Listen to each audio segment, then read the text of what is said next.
Good morning and good evening, everyone online. Welcome to the second day of the seventh Korean Institute of Criminology International Forum. And I'm Han-Gyun Kim at KIC, the chair of today's sessions. And our second day of the conference will begin by a keynote address by Professor Thomas Holt. And after 10 minutes break, we will have two sessions on cybersecurity and cybersex crime by 1:10. And let me firstly introduce our speaker, Professor Thomas Holt. Professor Thomas Holt is now director and professor in the School of Criminal Justice at Michigan State University, and Professor Holt is expert on cybercrime and cyberterrorism. And he will give his keynote address on the topic of the role of online market in cybercrime. Please welcome Professor Holt.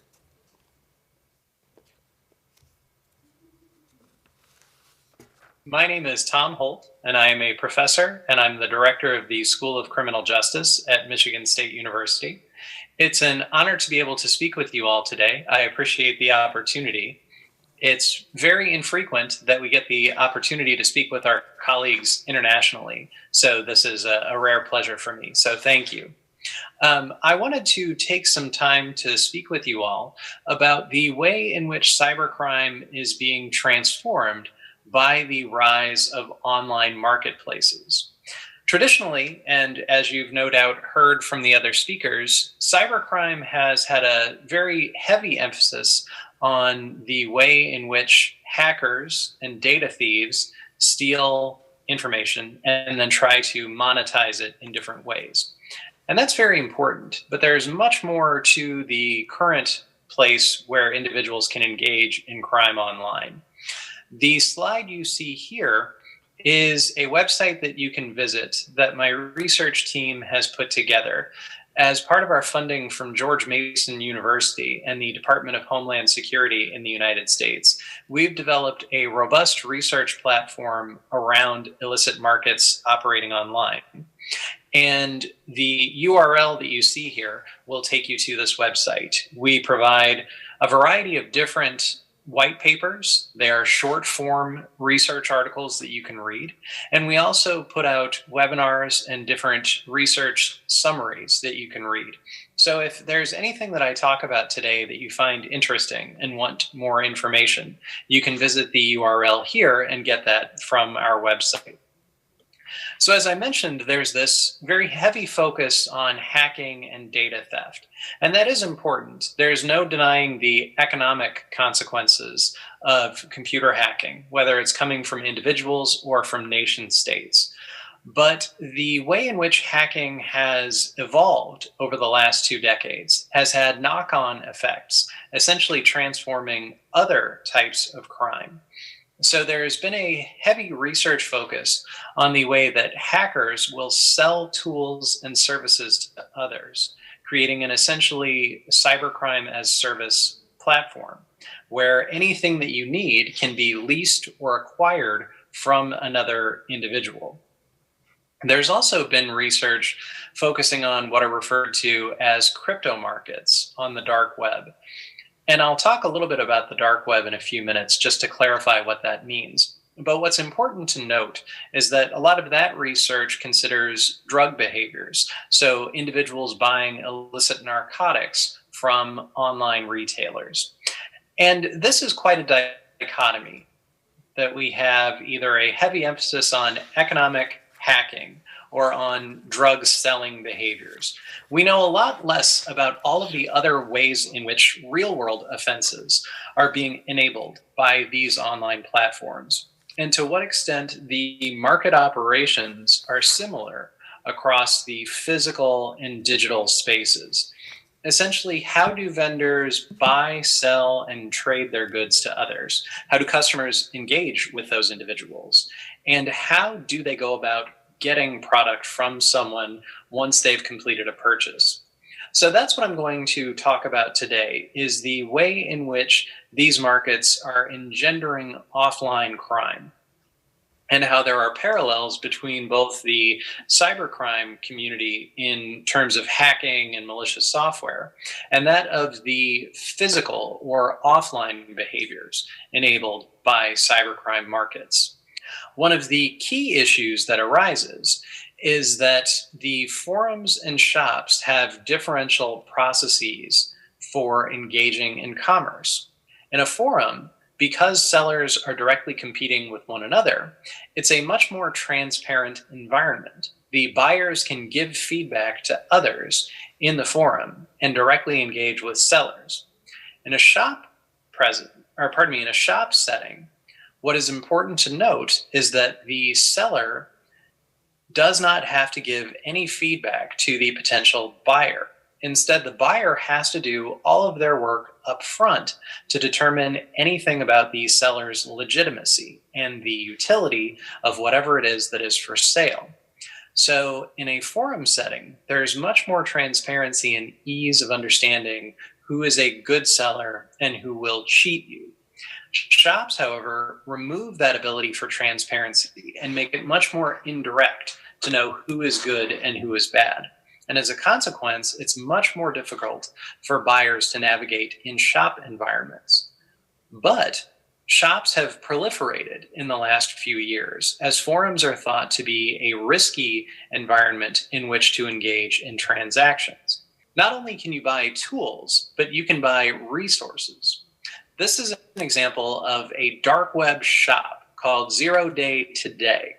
They sell what are known as exploits. An exploit is a type of code that helps to compromise a computer.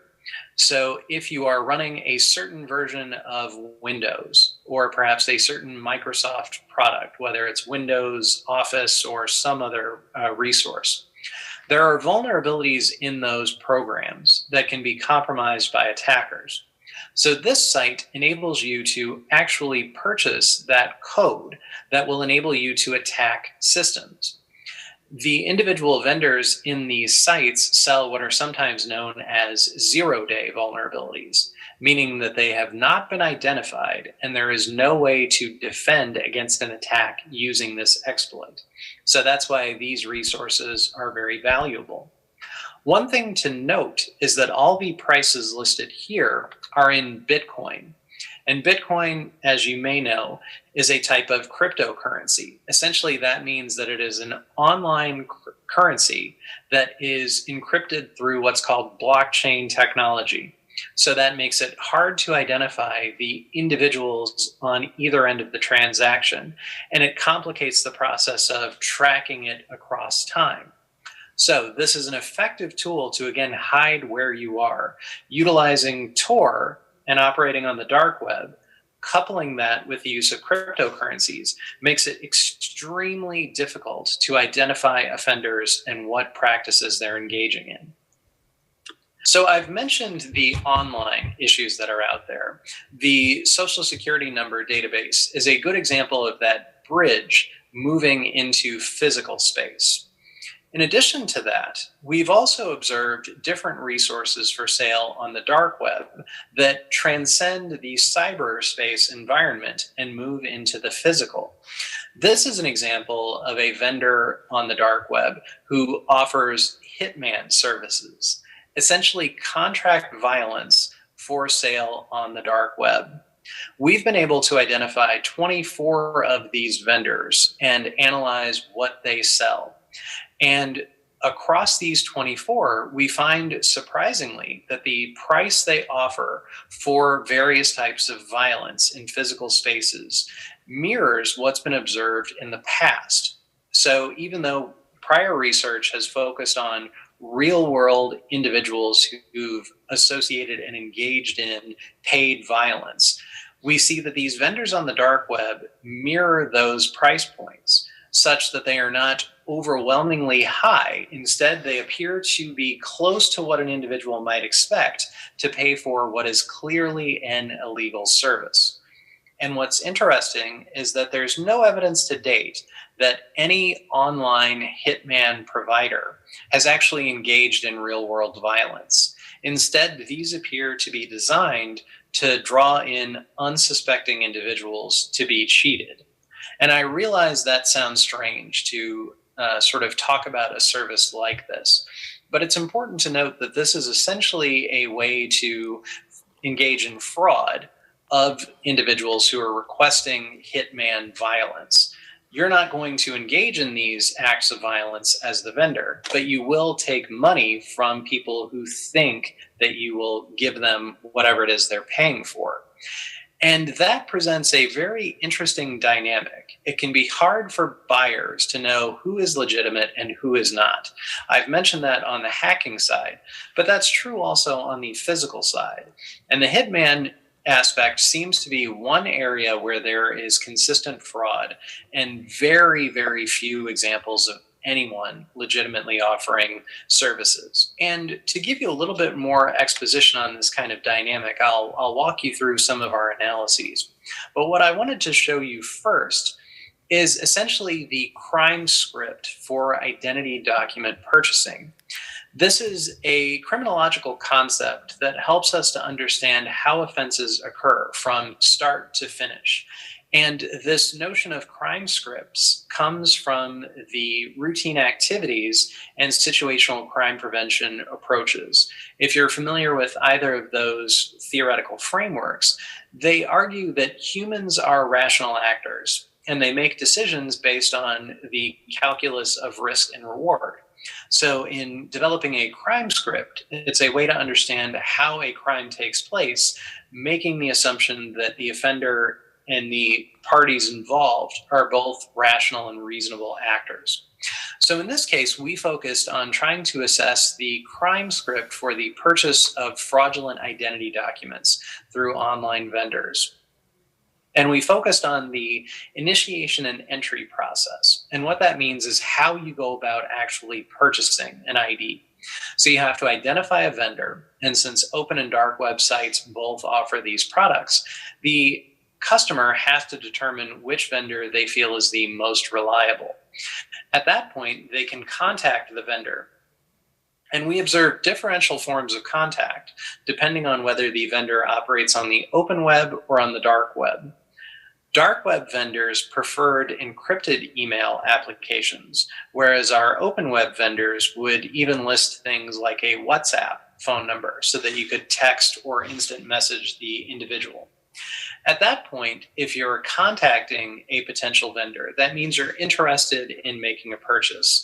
At that point, you're typically required to make a payment, and that's where we shift from initiation into action. So the middle frame that you see here, the vendor actualization and doing, is the process that occurs once payment is received by a vendor. At that time, the vendor will begin to produce the document as they describe it through their website. Some took the time to say that they utilized the same printing tools, resources, holograms, any papers or physical materials needed to make the ID in the same way as the legitimate document vendors. And we are trying to assess now how that process actually works. Is it that they have insiders within government offices? Are they purchasing the paper and printing resources needed? How are they going about getting the materials needed to actually complete that purchase? Once a purchase has been made and the vendor receives their Bitcoin payment and they manufacture the ID to the specifications provided by the customer, they're then shipped out. And it's at that point where there is an exit strategy that can be implemented.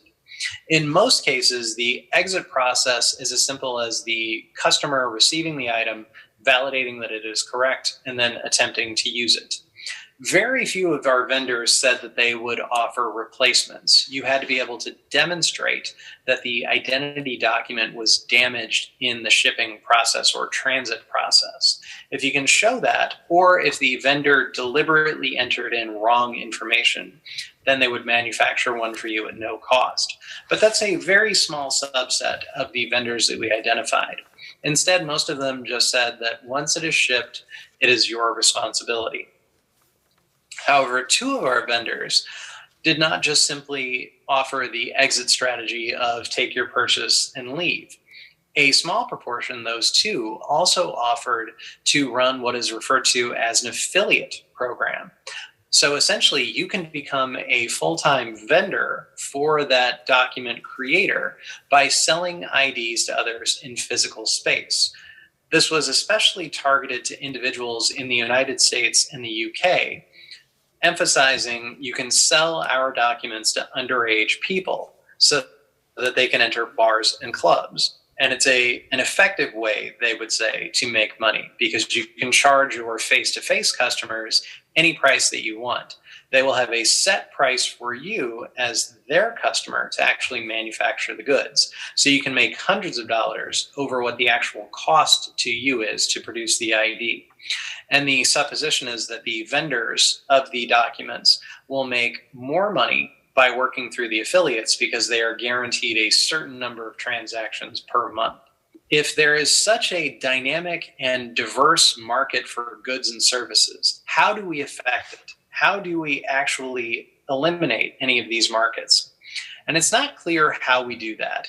Part of it is due to the nature of advertising. As I mentioned at the start, there are forums. So a forum provides a single location for multiple vendors, but one takedown of one forum will affect everyone.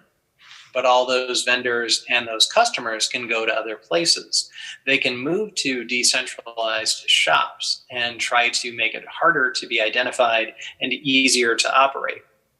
In addition, the dark web operations make it harder to identify who is selling what products and where. Additionally, the actors for dark web purchases and open web to some extent as well can easily move around. And as a function of this, the efforts to actually affect the markets might be better targeted by the use of different social techniques rather than law enforcement techniques. Specifically, if we want to engage in law enforcement investigation and takedown, one option might be to go after the facilitators of illicit market operations rather than going after the vendors. The logic there is that if you can't host your website in a place, then it's that much harder for you to operate. If you can't receive payment, then both your customers and you as the vendor will be very dissatisfied because you need the money in order to keep engaging in the behavior. The value of feedback can also be leveraged against the market itself by finding ways to create fraudulent feedback to disproportionately skew an individual's reputation toward the negative as opposed to the positive. So there's a lot of different ways that we can think about it. So these are just some ways to think about what can be done to affect dark web and open web operations. But we shouldn't forget that these things are going to continue no matter what's happening. There is such a robust market now for physical and digital goods. Anyone and everyone can find them. And it's going to continue regardless of what we do in terms of law enforcement practice. So instead, we have to think about how we can disrupt. What is the most effective way that we can mitigate market operations without necessarily having to engage in years-long investigations? The more creativity we might be able to employ, the faster we can get to effective market disruption without necessarily engaging in historically long and drawn-out law enforcement operations. So with all of that having been said, we are still in the process of collecting our data. So if the website I mentioned at the beginning, if any of our research is of interest, anything I've talked about today, you can visit the URL at the bottom and it will show you all of our white papers and briefs and different training modules that we've created. Additionally, we're in the process now of doing some research looking at the networks that support these groups. And we're doing some price point comparisons between the pre-COVID period where all of our data is from and the current post-COVID period we're living in. So we're collecting data to see if there's been shifts in what's available in the market or how they're charging and receiving goods. So With that having been said, if you have any questions at all, admittedly, I know I won't be able to take questions today, but you can feel free to contact me via email. My phone number is listed here as well, or if you're a Twitter user, I'm happy to connect with you there as well. So thank you for your time. Again, I greatly appreciate it. It's an honor to get to speak with all of you today. So thank you. Thank you, Professor Holt. Professor Holt focuses on the role of illicit online market in cybercrime, which is one of the main issue at this international forum. So thank you again, Professor Holt. And now we will have 10 minutes break, which will be followed by session 3. So we will have 10 minutes break by 9:50. Thank you.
Hello again. Welcome back to the second day of the KIC International Forum.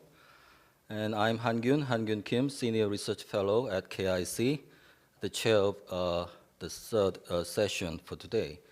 The session 3 will discuss about cybersecurity, and the session have 3 presenters and 3 panelists. And let me introduce the first speaker, Professor Choi. Professor Kyung-Sik Choi is now professor at Boston University and director of graduate program in cybercrime investigation and cybersecurity. He's an expert on cybercrime investigation and computer forensics. And he also has joined KIC Cybercrime Project, which is virtual forum against cybercrime in cooperation with UNODC. Professor Choi will give his presentation on the topic of case study of problems in digital infrastructure. Professor Choi, you have 20 minutes, please.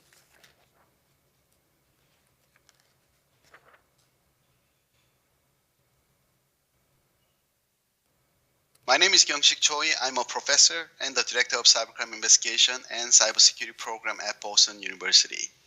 I would like to give a special thanks to the KIC for inviting me as a guest speaker.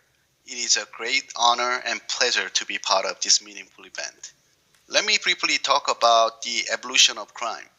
The classical school of criminology was not interested in studying criminal behavior, but rather law-making and legal processing. Then we start empirically studying criminal behaviors using various advanced scientific methods since early 1900s. We currently share knowledge for facilitating various criminal justice practices. Then cybercriminology has been very recently emerged. We are in the stage of the fourth industrial revolution using cyber physical system. IoT, cloud, and AI would be good examples.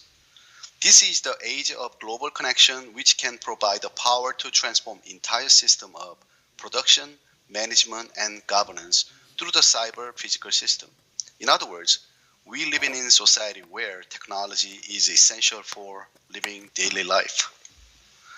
I argue we are in the era of cybercriminology.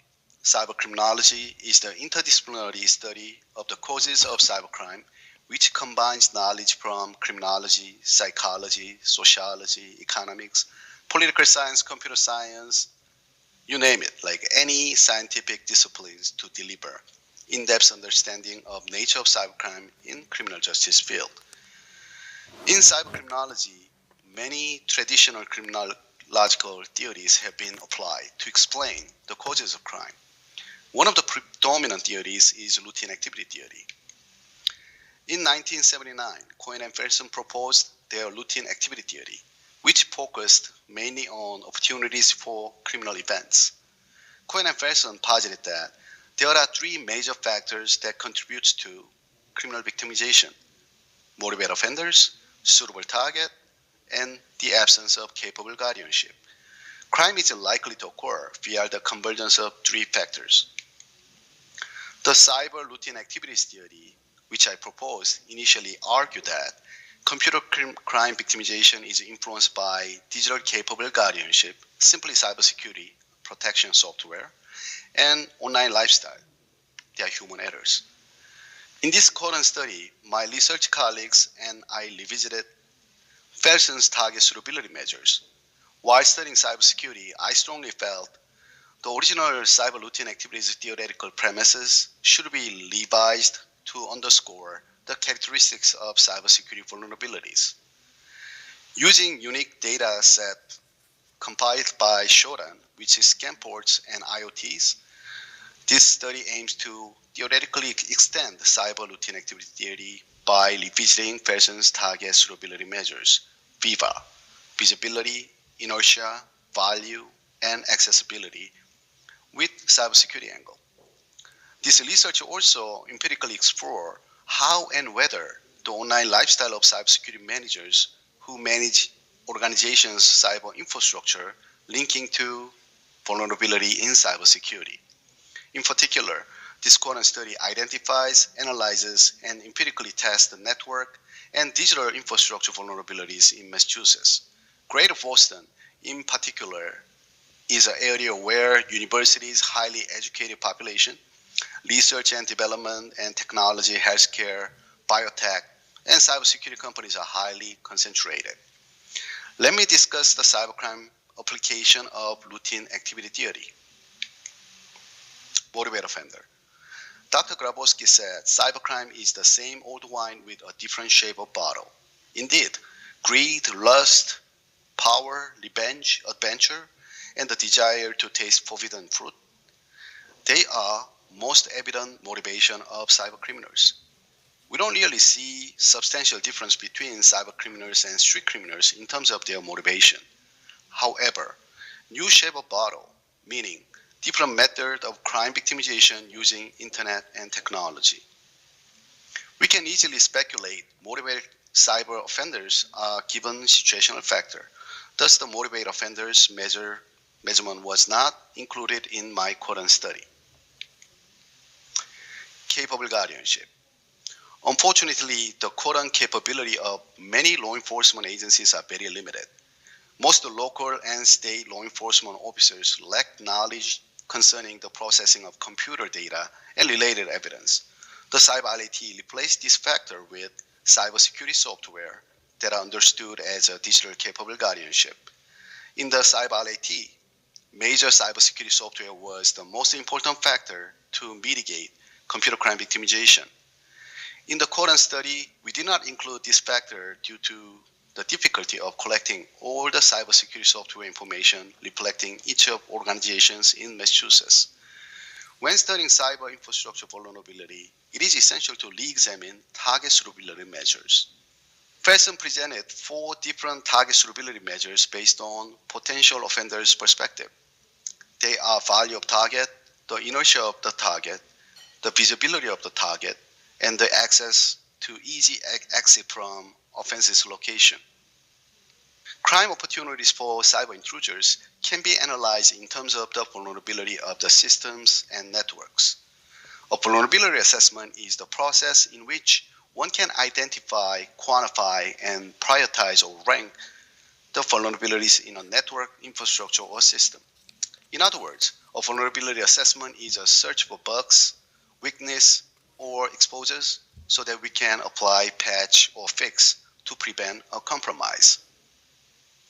To understand vulnerability assessment better, it is important to briefly discuss the Common Vulnerability Scoring System, CVSS, which is commonly used in cybersecurity.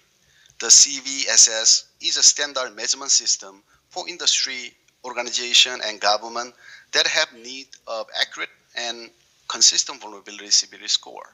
The CVSS is a score from 0, least vulnerable, to 10, most vulnerable. And it is not only a good mechanism for understanding the severity of vulnerability, which intrinsically turns into potential threats, but also for informing cybersecurity experts and managers when deciding what to prioritize and when to patch. Let's back to BBA with cybersecurity application. Value. Value is up to cyber offenders' intent. It could be monetary value for financial cybercrime or sexual gratification for cyber sexual predators. In this study, we follow tradition of value being regarded as a given condition. Inertia. In human-to-human confrontation, it may be more difficult for the offenders to commit violent crime against a physical, stronger target. Comparatively, in cyberspace, the level of inertia of crime target may be affected by volume of data if cybercriminals have a limited computer system. However, now cybercriminals enjoy unlimited cloud space and incredible speed of internet.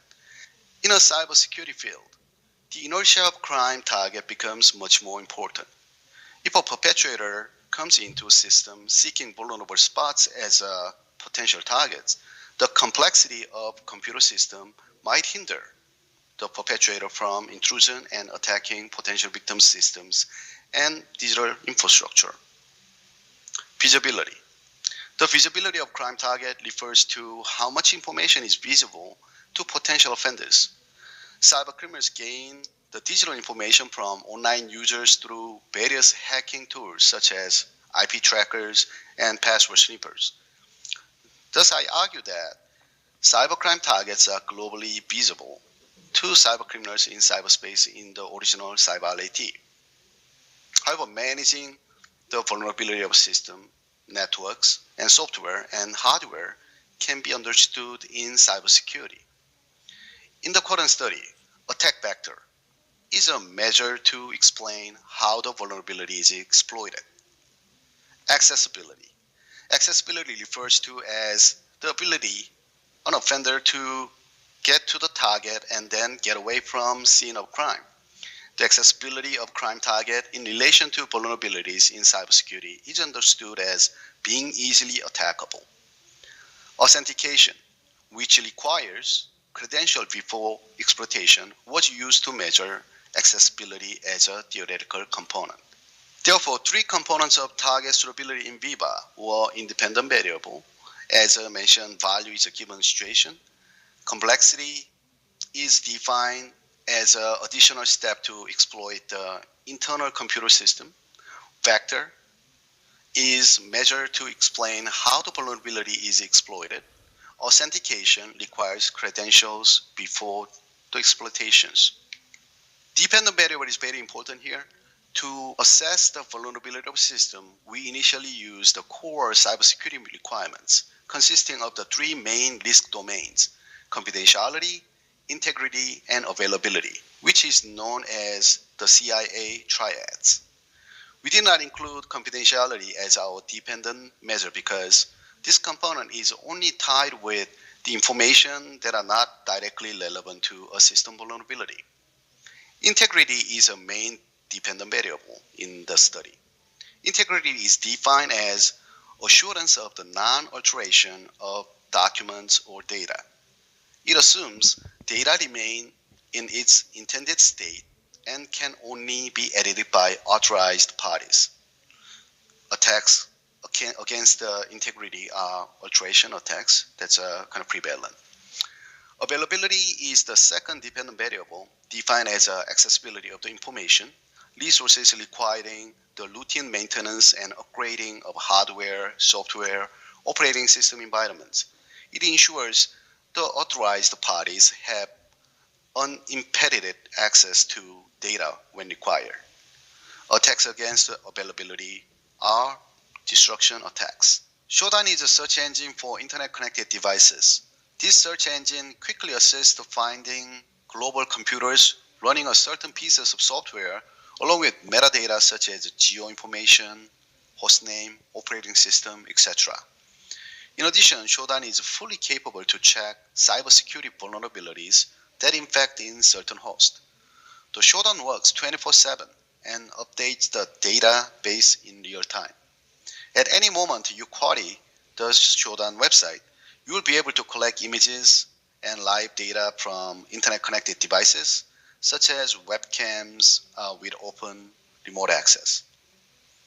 We can search servers with vulnerabilities based on countries, state, or city level. As you can see, we can easily narrow down to servers in South Korea and collect additional information from a company. Let's examine Korean company, Korea Telecom. I picked this company because I see CVE 2019-0708, a remote code execution vulnerability, which is a critical cybersecurity vulnerability. Plus, I even see their operating system, Windows 7 version, that is vulnerable to ransomware attacks. Let's check this CVE through Shodan exploits search. Shodan returns detailed information derived from Metasploit, which is one of the most popular pen testing open source programs. We can also retrieve detailed information from National Vulnerability Database. MVD assessment provides summary and CVSS severity level. In this case, version 3 scores 9.8 critical and version 2 score 10 high. Version 3 offers more detailed cybersecurity vulnerability assessment score when compared to version 2. However, version 3 has a limited information on all the vulnerabilities. This vulnerability score shows perfect score of 10, meaning this server can be extremely easy to be attacked, and the system is likely owned by attacker without much efforts. I hope you understand the concept of Shodan such utility. Let's move on to the Korean study. After completing a search based on Massachusetts, we extracted data with an option of downloading the search result in JSON and CSV format.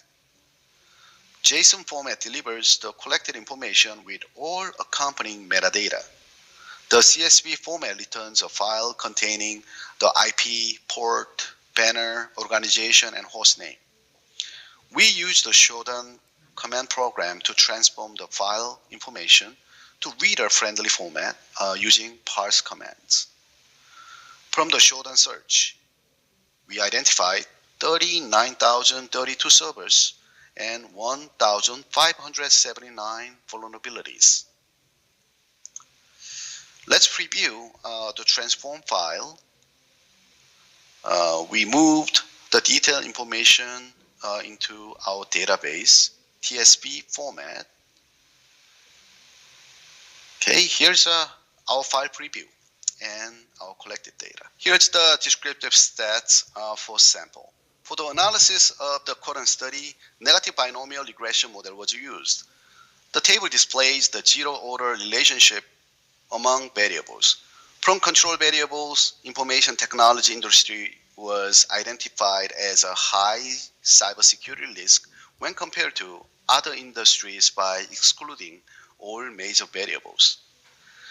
Two major cybersecurity vulnerability factors, availability and integrity, were significantly and positively related to three components of the target suitability in VIVA: vector, complexity, and authentication, as well as three cybersecurity managers' online behavior. Vector was a significant of both availability and integrity in the full model. In other words, the more the information is visible to potential offenders, the more systems are vulnerable for availability, in this case destruction attacks, and integrity, alteration attacks. However, authentication was significantly and negatively related to only availability, meaning the less organizations systematically support individuals to use authentication login, the more systems are vulnerable for destruction attacks. In terms of cybersecurity managers' online behavior, count over 1 year was significant of availability, while total gap days and count over 1 year had a significant and positively effect, and count over 5 years had a significant and negatively effect of integrity. The organization that did not update software patches for 1 year, short period, were more likely to be vulnerable of destruction and alteration attacks. There are many ways to expose, alter, disable, destroy, steal, or gain unauthorized access to computer system, infrastructure, networks, operating system, and IoT devices. Usernames and passwords are still the most common types of access credential and continue to be exposed in data leaks, phishing scam, and by malware. The findings indicate two-factor authentication is also important to minimize destruction attacks. Weak passwords and reused password mean one data breach can result in many more. Missing or poor encryption for data and rest can mean that sensitive data or credentials are exposed in event of data breach or data leak. As you may know, ransomware has been prevalent during the COVID-19. Ransomware is a form of extortion where data is deleted or encrypted unless ransom is paid. Minimize the impact of ransomware attacks by keeping your system patched and backing up important data. Ensure that each of the organization's key systems are backed up as a complete system through processes such as imaging to enable the quick recovery of entire system. Misconfiguration of cloud services or using default credential can lead to data breaches and data leaks. Failure to listen patches update substantially increase the vulnerability issue in destruction and alteration attacks. The study findings suggest the partial and or mediating role of cybersecurity managers' online behavior on the link between target suitability measures and vulnerability. Specifically, the impact of authentication on integrity can be fully mediated by managers' online behaviors. Organization with the higher level of visibility and accessibility of cyber infrastructure led to the greater vulnerability for destruction and alteration attacks. It doesn't matter how sophisticated your internal network security and information security is if sensitive data are accessible. This means it is essential to have structured information security policy and information risk management program. This concludes my presentation. Thank you.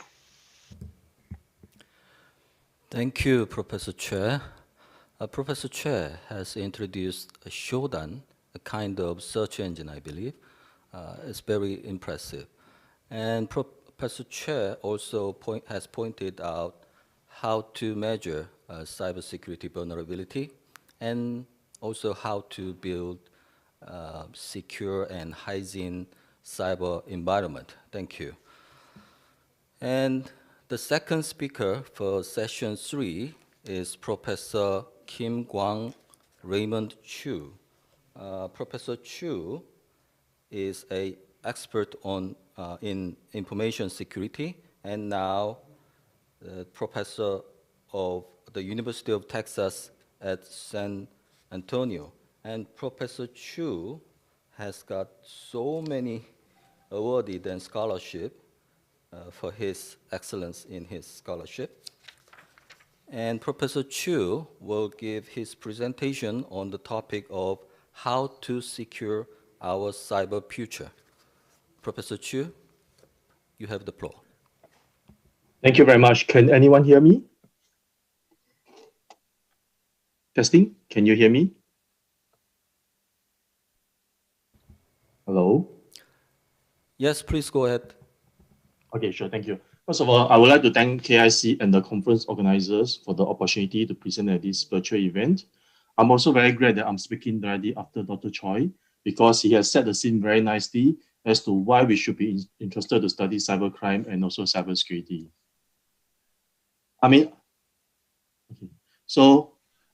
sure that this comes as no surprise to you in the sense that our society has become more digitalized, more interconnected. For example, if you look around us, whether it's in the office or at home, we have IoT devices, which is also known as Internet of Things. They are around us. For example, your smart home IoT device. You also have your IoT device on us. For example, your Fitbit, your Samsung device, and so on. And also you have your IoT devices in our body as well. For example, you have pacemaker or even artificial limbs, such as arms or legs. Yeah, and so on. So in other words, our surroundings, the place that we are in, and our bodies are increasingly influenced and controlled by digital devices and systems. And these digital devices are constantly talking to each other and exchanging information. They are collected from around us, our surrounding, and also from our body in us and so on. So as you can see on the slide, this is taken from a fairly recent Gartner research article. Based on this research, they observed that technology is changing the notion of what it means to be human. As workers and citizens see technology as an enhancement of their abilities, our human condition also change as well. So from an organization perspective or from a society perspective, we need to understand what the effects are of this technology. That has the impact on us and also to reset our expectation for what this technology means. This is particularly important, especially in the current COVID situation where most of us are actually working and studying from home. And you may also have heard of this terminology, cybernization. So basically, it's actually the process of forming a new cyber world. I think earlier, Dr. Choi mentioned about cyber physical world. Yes, indeed, increasingly, our physical devices, the things around us, the things in us, and our body itself is actually increasingly interconnected with the cyber world. So that's why we have this new cyber combined worlds in the sense that we have physical, we have social and mental worlds all combined into one cyber combined worlds or one bigger ecosystem. So as with any technologies, whether it's the older technologies or the current emerging or contemporary technologies, there are always potential cyber criminal and privacy risks and challenges. For example, Benjamin Franklin once observed that nothing is in this world is said to be certain except for death and taxes.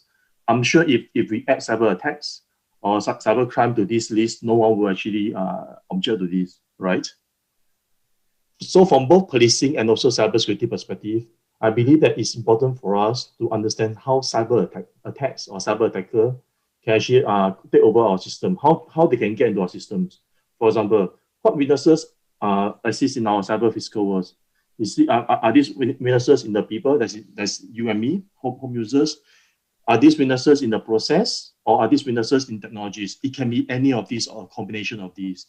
And any of these vulnerabilities can be exploited to get access to not only our data, our system, but also our body, as our body are increasingly interconnected with other devices and systems. So by understanding how cyber attacks can take place, we can then design more effective security solutions. That's why it's important to study both the cybersecurity and also the cyber offensive research. So moving ahead, the threats are no longer in cyberspace because 10, 20 years ago, we were thinking, okay, cybercrime malware is only going to affect our system. It's not going to affect us. It's not going to affect my body. But increasingly moving ahead, it's going to be branded. The threats are going to be cyber physical threats, and they are going to have physical consequences. And also the threat actors are no longer script kiddies who are sitting in the garage. They're going to be nation states. They're going to be advanced persistent threat actors. So for example, looking at this screen, I'm not sure how many of you have watched this movie, which is maybe 2 or 3 years now, Fast and Furious 8. So in this scene itself, I mean, this is again Hollywood, but again, how true, I mean, whether it's feasible, I mean, that's something that we can discuss offline. So for example, in this particular scene, the vehicles were actually, vulnerabilities in these vehicles were actually exploited, and hackers actually took over remote control of these vehicles and then caused them to crash. Think about it. Last year, and again 1 or 2 years ago, there were a number of terrorist attacks in Europe, in various countries in Europe, where terrorists actually get behind the wheels and crash into places of mass gatherings. What if in the future, where instead of someone getting behind the wheels physically, what if someone actually took control of the vehicles by exploiting vulnerabilities in your Tesla or other smart vehicles and use them as weapons of mass destruction and drive them into places of mass gathering? And again, you may think that this is science fiction, this is Hollywood. And I think this is just a few days old, this news on the slide, where a group of researchers from Belgium, they actually find an exploit that can actually allow them to steal a Tesla Model S in minutes using hardware that costs only $300. And this is something that's doable. So right now, it may not be possible to really remote control a vehicle and cause it to crash, but in the future, that could happen. Well, I mean, unlike physical crime, I mean, unlike our traditional crime, cybercrime is much harder to attribute and identify. For example, how are we able to identify or accurately attribute who is actually behind the keyboard, who is actually carrying out the attack? Even someone who actually designed the malware, or if you do a IP tracing, the last IP address is not necessarily the attacker. In most cases, the last IP address is also probably the victim because they have been compromised to carry out the attack. So how are we going to attribute, or how are we going to identify who the perpetrator is? Is it your next door neighbor, or is it a nation state? And again, there's really no clear-cut definition between cyber war and cybercrime. So I'm sure many of you in the audience have heard of cyber war. And again, what constitutes cyber war? We know the distinction between a war and crime, but when it comes to cyberspace, it's hard to actually make that distinction between cyber war and cybercrime, especially where many of the tools, many of the techniques used, they overlap. You can use the same malware, or you can use the same exploit in the cyber criminal activity, or you can use the same exploit and tool in the cyber crime-like activity. And again, why do we really need to understand, or why do we really need to attribute who the attacker or who the offender is? Well, because the response protocol are different. For example, if it's a cyber war or national security event, most likely the responding agency will be National Security Agency, or also in the US, it might be FBI or other agencies. Whereas when it comes to cybercrime, it's most likely going to be your state or local law enforcement agencies. So the protocol are actually different. And again, when it comes to cyberspace, there's many ways to plant false flag. I'm not sure how many of you in the audience is familiar with this term. So basically, this is an attack, a cyber attack, is staged in such a way that attempts to fool their victims and the world into believing who is actually behind the attack. So, for example, a nation's group A may be carrying out the attack, but they are trying to impersonate Group B, and by using the tools, the techniques, and even using the coding in a certain language to try to find a false flag operation, false flag cyber operation. And then the question is how easy or how challenging it is to actually conduct such a false flag cyber operation. It really depends. And as long as you have the resources, it's not that hard at all. And again, this is going to complicate attack attribution, but and also when it comes to evidence, whether can we trust the evidence that we actually collected from the compromised systems? So there are a number of implications. And many of these IoT, many of the systems that we use, whether it's at home, whether it's in office, they're actually not designed with security in mind. And I think Dr. Choi actually has shown Shogun, so I'm not going to go through that. And again, as Dr. Choi has mentioned, it's very easy for anyone with no skill set at all to just use a search engine, Shogun and others, to actually find vulnerable IoT devices. And once you find them, you can actually use off-the-shelf tools to actually exploit those devices. And in fact, some of these devices, the users do not actually change the default username and password. So it's very easy for anyone to actually gain access, remote access of this, for example, your CCTV cameras or your ring camera, and then to actually be able to conduct surveillance or gain access into the homes. And this is a study we did 2 years ago. So basically, we did a passive scan of the IoT devices out there. What we want to find out is how many vulnerable IoT devices are there out there? Is that in the thousands, in the millions, or what? So basically, we, as part of this research, and again, I mentioned it's about 2 years old now, we actually identify a number of in the wild IoT coordinated probing campaigns. So these probing campaigns are not necessarily malicious because they could be carried out by researchers, another group like us, who want to understand the cyber threat landscape for IoT devices. But what is more concerning is we actually identify more than 120,000 internet scale exploited IoT devices. And some of these IoT devices are actually operating in critical infrastructure sectors, such as your DAM, your DAM, or your smart grid, or some of your IT sectors. And we were actually able to infer over 140 large-scale IoT-centric probing campaigns as well.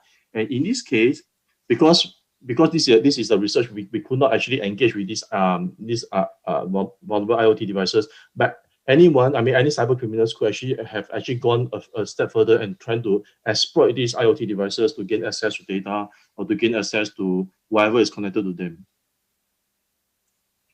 And again, there are a number of tools. I think Dr. Choi has mentioned earlier as well, Metasploit. So there are a number of tools, there are a number of off-the-shelf tools, commercial and free tools out there that actually allow anyone with very minimal skill set to actually identify vulnerabilities in systems, devices, and then gain control of these devices and systems.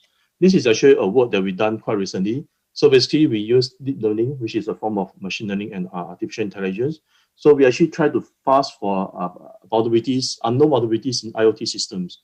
So in this particular case, using our techniques, we actually managed to identify 9 previously unknown vulnerabilities, including a vulnerability in a middleware from Huawei, which is a Chinese company, that actually allow us to carry out denial of service attack or trying to crash a system that actually deploy this middleware. And this is just one of many works out there. Trying to identify vulnerabilities is actually a very active research area. Okay, when it comes to digital forensics, data may not always be available for a range of reasons.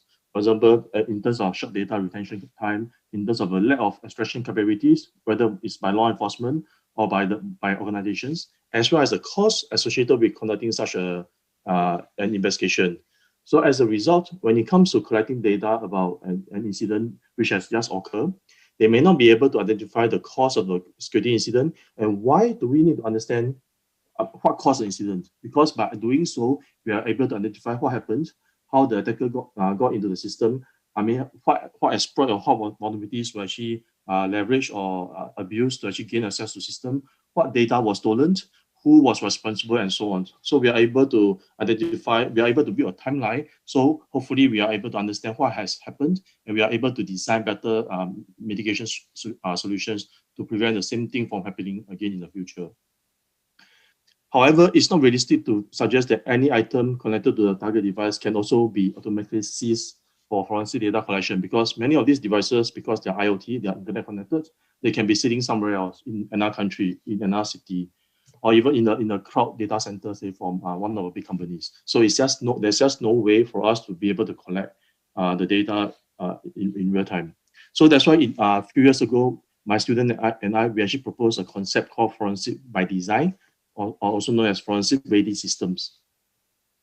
So forensic by design is somewhat conceptually very similar to secure by design or privacy by design, which I believe many of you in the audience will be somewhat familiar with. So secure by design means that you design the system from day one with security in mind. So you have the built-in authentication mechanism, you have the built-in intrusion detection mechanism, and so on. Whereas privacy by design, as the name suggests, you build the system from day one to think about privacy, how to actually ensure the privacy of the data of the user. When it comes to forensic by design, so basically what we have in mind is, so when something happens, you know where to look for evidence. For example, many of us have flew on aeroplanes. So when the plane crash, unfortunately, where do we look for evidence? We look for evidence in the black box, also known as a cockpit recorder. So what we are trying to propose here is somewhat similar in concept. So when a system was hacked, or when a system was compromised, when you need to conduct an investigation, so instead of trying to look around the system, trying to identify where the data is or where the evidence could sit, I mean, we can actually go to this black box, and this black box can be a centralized or a decentralized black box, so that you can actually get the evidence, collect the evidence that you need.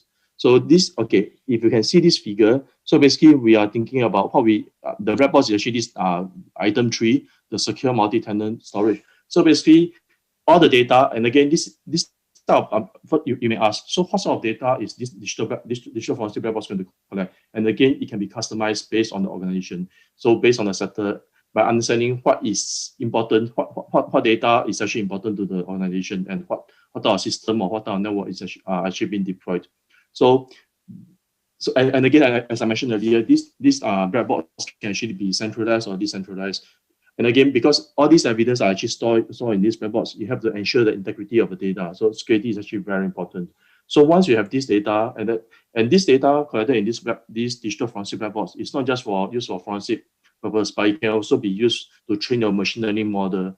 Because by collecting all this information, you're able to train your machine learning model to identify what is the normal behavior in your network and what is abnormal behavior, so that you can actually detect any intrusions in real time.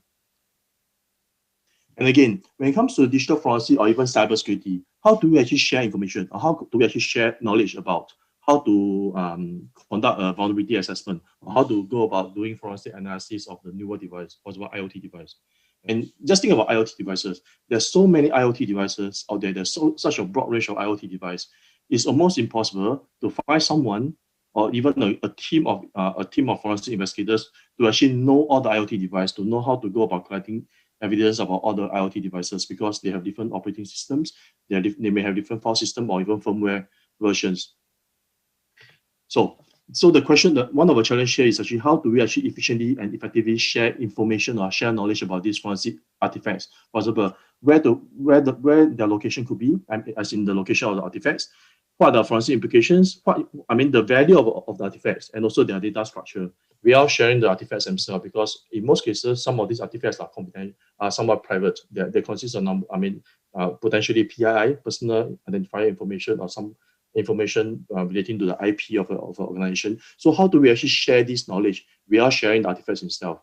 So what we proposed in this school, again, that was last year, we actually came out with a schema that actually allow us to capture. A schema you can think of is some sort of a high-level abstract template, where basically, for example, if you analyze a phone, for example, iPhone, the latest iPhone, or the latest IoT device, some IoT device. So by doing a forensic analysis of this IoT, and in-depth forensic analysis of this IoT device, you are able to identify, okay, so what are the potential type of forensic artifacts we can collect from this type of device? So where are the locations, in the sense that where can I collect these artifacts from? So what are the forensic implications? What are the data structures? In what format are they stored? And how can I share them? And what are the likely size and so on? Or what tools can I use to collect these artifacts? So we extract them into a template, and then we can share the template. So basically, by sharing the template, we are sharing the knowledge. We are actually sharing the artifacts themselves. So we come up with a prototype. So we actually have a working prototype. So basically, you are able to actually load the case, and then from the collection, so you are able to abstract the information, the digital forensic artifacts by doing the forensic analysis. And then from there, you are able to actually abstract the schema and then share. And in this case, the schema or a template can actually be shared either through your organization, or it can be a cloud-based or community-based platform that you can share with other participating law enforcement agencies or other organizations. And again, this is our template. So basically, so from this schema itself, you are able to know that, okay, if you are doing an examination of this device, so these are the type of artifacts that you're most likely going to encounter and where you can actually get them from, as I mentioned earlier. So again, the platform can be a cloud-based, or we can as well use blockchain. So in this particular work, because as I mentioned earlier, many of these data, when it comes to sharing the data, it can be sensitive. So we may not want to share this data, but at the same time, we want to share our knowledge. So in addition to the platform that I mentioned, the schema, but because increasingly we are using machine learning in digital forensics. For example, we want to train our AI model as in trying to identify the potential forensic artifacts that can be collected from these different devices, especially from devices that we have never encountered. So how can we actually train this machine learning model? We are actually getting access to the raw data itself, which is the forensic artifacts. So in this case, we actually built a blockchain-based trading data trading platform using Intel SGX. So basically, in this platform itself, we actually provide APIs to actually the various data sets. So depending, for example, if we have data set A, B, and C, owned by organizations A, B, and C, whereas A, B, and C, they are not allowed to share their data set, their raw data set, but they're actually allowed researchers to train the machine learning model on their data sets through some APIs. So this is what we propose, actually using a blockchain-based platform to actually facilitate the sharing of data, the training of AI models, and so on. And there are a number of potential research opportunities. So when it comes to big data, when it comes to digital forensics, these days, it's not about lack of data. In fact, there's so much data out there that it's impossible to analyze. So how do we actually do a triage? So when we are doing a triage, what are the potential implications? What about selection bias? So for example, if we use machine learning model, because many of the machine learning models, they are not interpretable, they are not explainable. So how do we actually explain, how to actually prevent selection bias in the sense that why is this evidence, or why are this set of forensic artifacts chosen and over another set of forensic artifacts? Is there any way that we can actually explain that? Because there's so much data out there, as I mentioned earlier, there's no way we can actually examine everything. So how do we actually more effectively select the right set of forensic artifacts to examine? And also when it comes to forensic ready tools, and I mean earlier we have a look at Shodan. So there's search engine out there like Google, Shodan for various purposes. Do we have a similar search engine for forensic? So for example, if I want to do a forensic investigation, I want to search for, say, certain artifacts A. All I have to do is just to go to the search engine and then search for artifacts A, and it's going to present the result just like Google or just like Shodan. But the thing is, there's no such search engine right now for forensic analysis. So can we actually design a Google-like search engine, something like Hadoop for big data analytics or TensorFlow for AI? Can we design something like this for forensic analysis, whether it's IoT or digital forensics? And also, as I mentioned earlier, machine learning. So how can we actually use machine learning to help us facilitate real-time incident response and forensic investigation? For example, earlier I mentioned about the digital forensic black box. Because right now, one of the challenges when it comes to digital forensic research or investigation is there's the lack of data in the well. There's the lack of publicly accessible data in the sense that every agency they have their own data based on the cases they have investigated. But the thing is, those data cannot be shared because of privacy reasons, because of various legislation reasons. So how can we actually facilitate the sharing of this data? That's why in the earlier slide, we proposed this data sharing platform. So can we actually use some sort of a data sharing platform where we actually train our machine learning model on this confidential, this private data set, in a way that we still can train the machine learning model or the deep learning model to help us to more efficiently conduct forensic investigation. We are actually getting access to raw data during the training. And again, because we only have 10 to 15 minutes today, so I didn't have time to go into deepfake. But again, I think deepfake is something that has been in the news at least in the last 6 to 12 months. So there are many deepfakes out there, whether it's text, audio, and videos. So the thing is, can we trust the evidence that we are going to present in court? How do we know that the evidence we present in court is actually real, the real thing, and not some deepfake materials? So can we actually use machine learning or deep learning approach to actually help us defeat or detect deepfake materials? And how confident are we when we present evidence that in court that this is actually fake or this is not fake?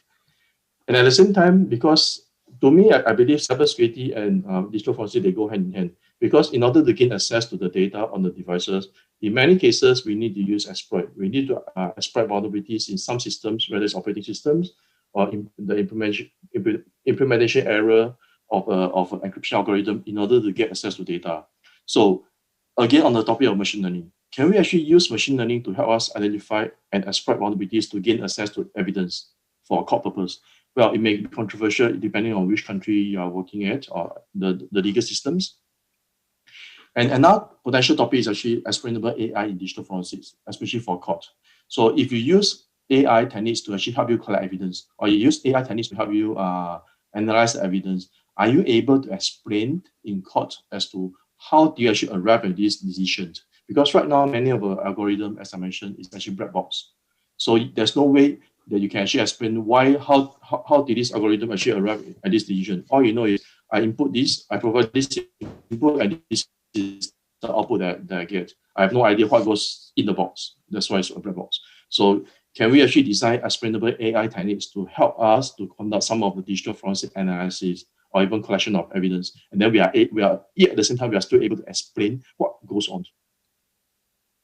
So as I mentioned earlier, I think data set is actually one of the challenge when it comes to doing forensic analysis. So right now, we're actually building a honeynet architecture for IoT device, where we are going to have both physical and virtual devices. So what we are hoping to understand here is, because this is a honeynet, so we are going to expose part of the honeynet to the outside world. So what we are hoping to see is how to actually understand, how do actually the attackers actually attack the system? What exploit do they use? How do they actually go around doing the reconnaissance? So basically, I think Thomas Hott earlier in his keynote speech, he mentioned about crime script. So basically, we are hoping to build a crime script here to actually explain some of the cyber criminal activities so that we can better understand the behavior. And then based on this data and based on this behavior, we can maybe actually train our machine learning models to better detect some of this intrusion as well.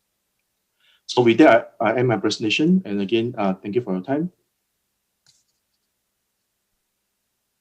Thank you, Professor Che, for sharing lots of knowledges in both technical and non-technical responses to any risk in cyber security. And thank you. And our last presenter for session 3 is Professor Kim, Seung-Ju Kim at Korea University.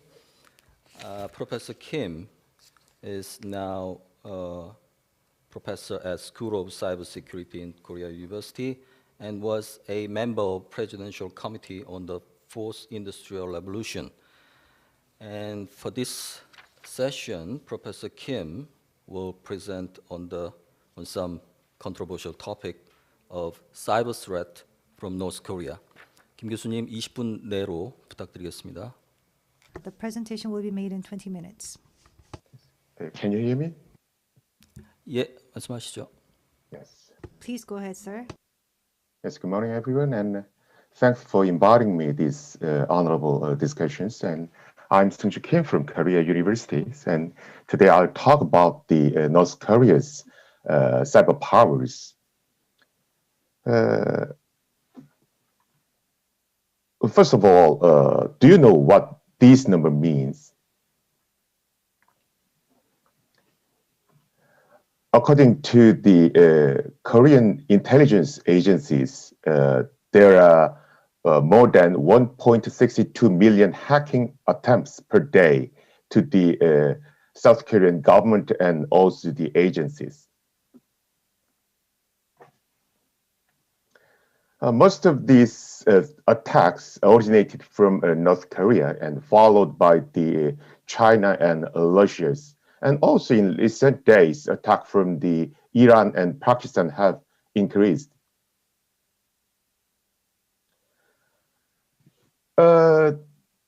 Also, in nowadays, there have been more attacks, mainly targeting private companies rather than public institutions. Our agency think that the hacking damage is estimated at 60% and 14% for private and public sectors, respectively. Our government think that North Korea has a totally more than 6,000 cyber soldiers. Among them, 1,700 are hacking experts, and the last 5,100 members are support members.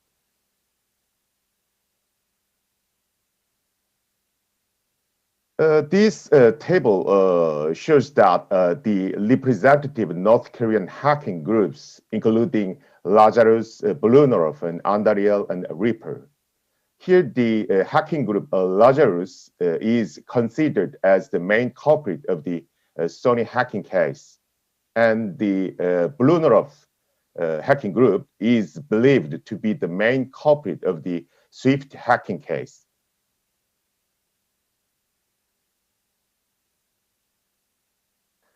Here, you should note that depending on the analysis company, North Korean hacking groups are called different names. For example, the hacking group called Andariel is the same group called as Silent Chalima, and Red Dot is the same group called as Labyrinth Chalima, and Blunov is same as the Stardust Chalima. When I'm talking about the North Korea's hackings, most of people ask to me that, how about these North Korean hacker skills? They also asked me that North Korea's hacking skill is really good. There are many opinions about the North Koreans' hacking skills, but I think that North Korea students have a very good foundations for computer science itself. As an evidence, foreign IT experts evaluated that North Korea has potentials to replace Indian software outsourcing markets. This is related articles published in 2012.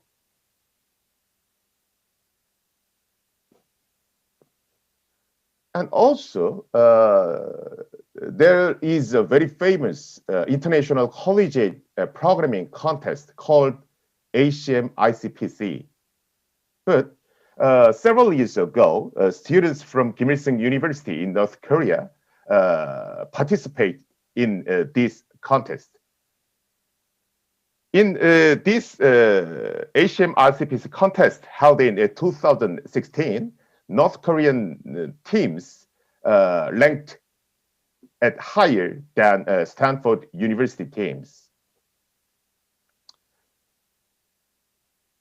This is Kim Il-sung University teams. These are teams from the Kim Il-sung University ranked at 228th. And this is Stanford University teams. And this team ranked at 51 is our university.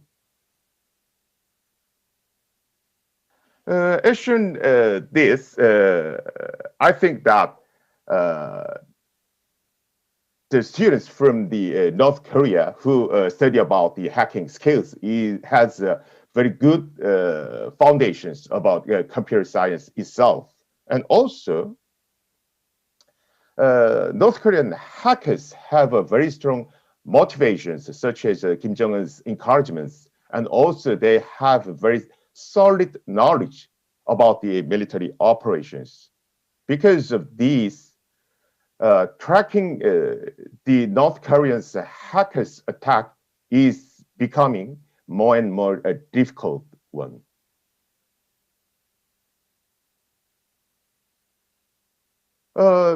Yes, In order to stop this kind of North Korean hackings, our government tried to many kind of the policies to stop the North Korean hackings.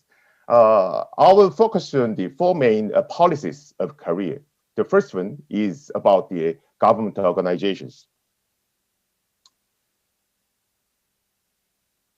Our Korean government has a very well-organized response systems for each areas, with the Blue House as its control towers.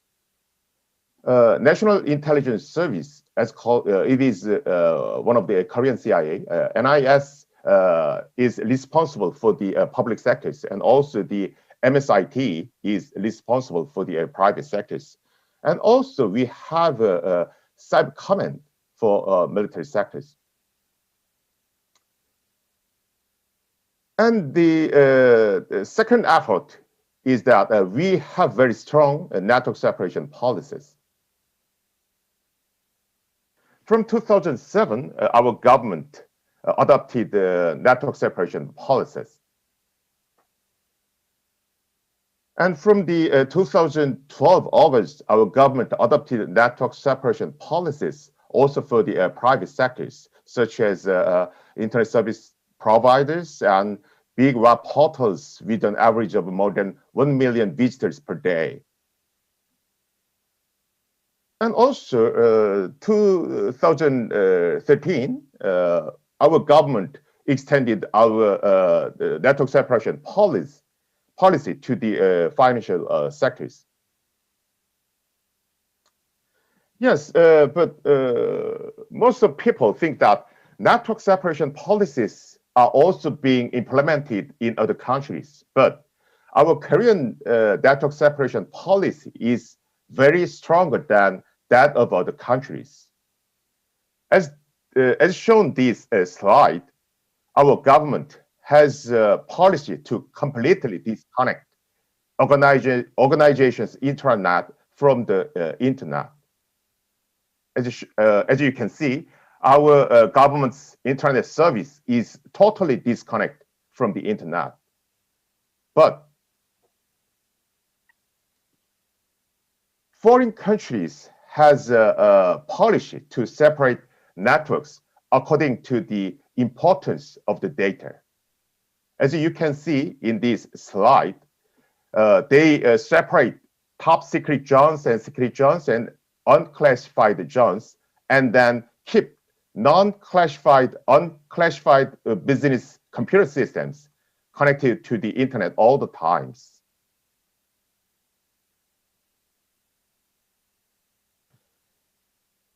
The third one is about the cybersecurity information sharing systems.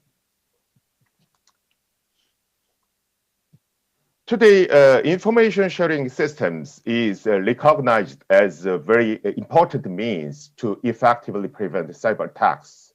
And so many countries such as US, EU, UK, Japan are establishing cybersecurity information sharing systems at national levels. Also, our government have information sharing systems like other countries. From 2014, Korea Internet Security Agencies, Korea Internet and Security Agencies developed the CTAS. It means cybersecurity analysis and sharing systems to profile and sharing not only the collected malware, but also the hacked host and used vulnerability and even the attackers. And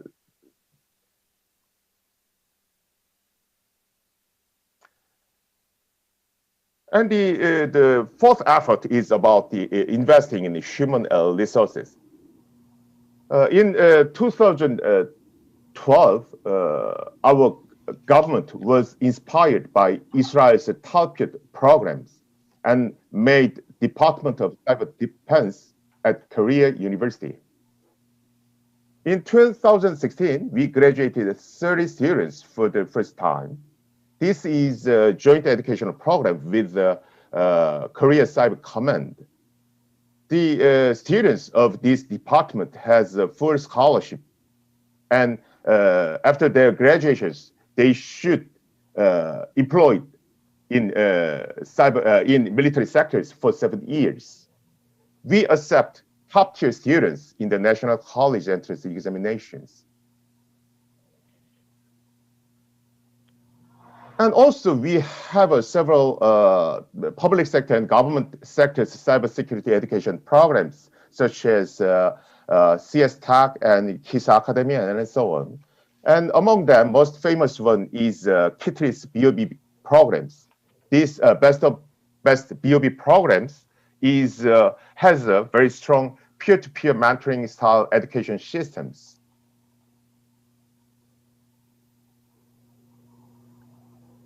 But it is also true that the Korean government still has a homework to solve. The first one is about the network separation policies. As I said before, we have very strong network separation policies compared with other countries. But these network separation policies has some conflict with other policies, such as smart work and cloud service and cross-border private data transfer and so on. And also in the coming fourth industrial evaluation era, it will worsen worse because of our government totally separated our internet from internet.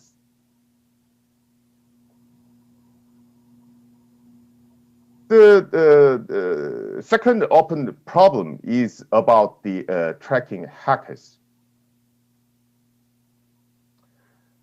Recently, authentic companies, here authentic means the open source intelligence.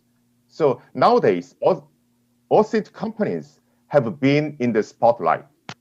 But as cyber threat intelligence companies are competitively disclosing threat profiling informations for proportional purpose, it is becoming more difficult to track hackers. And also, if there are no legal issues, private companies don't try to analyze the reason of the hacking accident. And also, nowadays, most of the developer uses the cloud and Docker systems. So it is possible for hackers to freely move the hacking tool development base from this place and another place very easily. And this makes tracking hackers very difficult. And furthermore, nowadays, hacking groups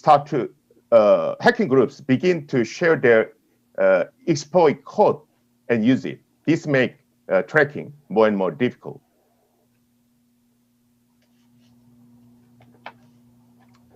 And also, nowadays, most of countries suffer from the COVID-19. These COVID-19 situations make the competitions of these COVID-19 situations intensify the competitions for technological hegemony. And also, this makes the situations where today's friends may become tomorrow's enemies. So this makes more difficult. This makes it more difficult to distinguish the enemies.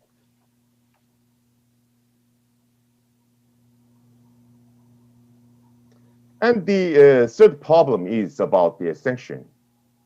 Most of people say that when the North Korea attacked the Korean company or the other countries, we should take a cyber attacks against the North Korean government. But I think that retaliations through the cyber attacks is meaningless because North Korea is less dependent on the internet. So an eye for an eye style regulation is not effective. So So we should adopt the proportional response. However, it is very difficult to do this without the participation of many countries around the world.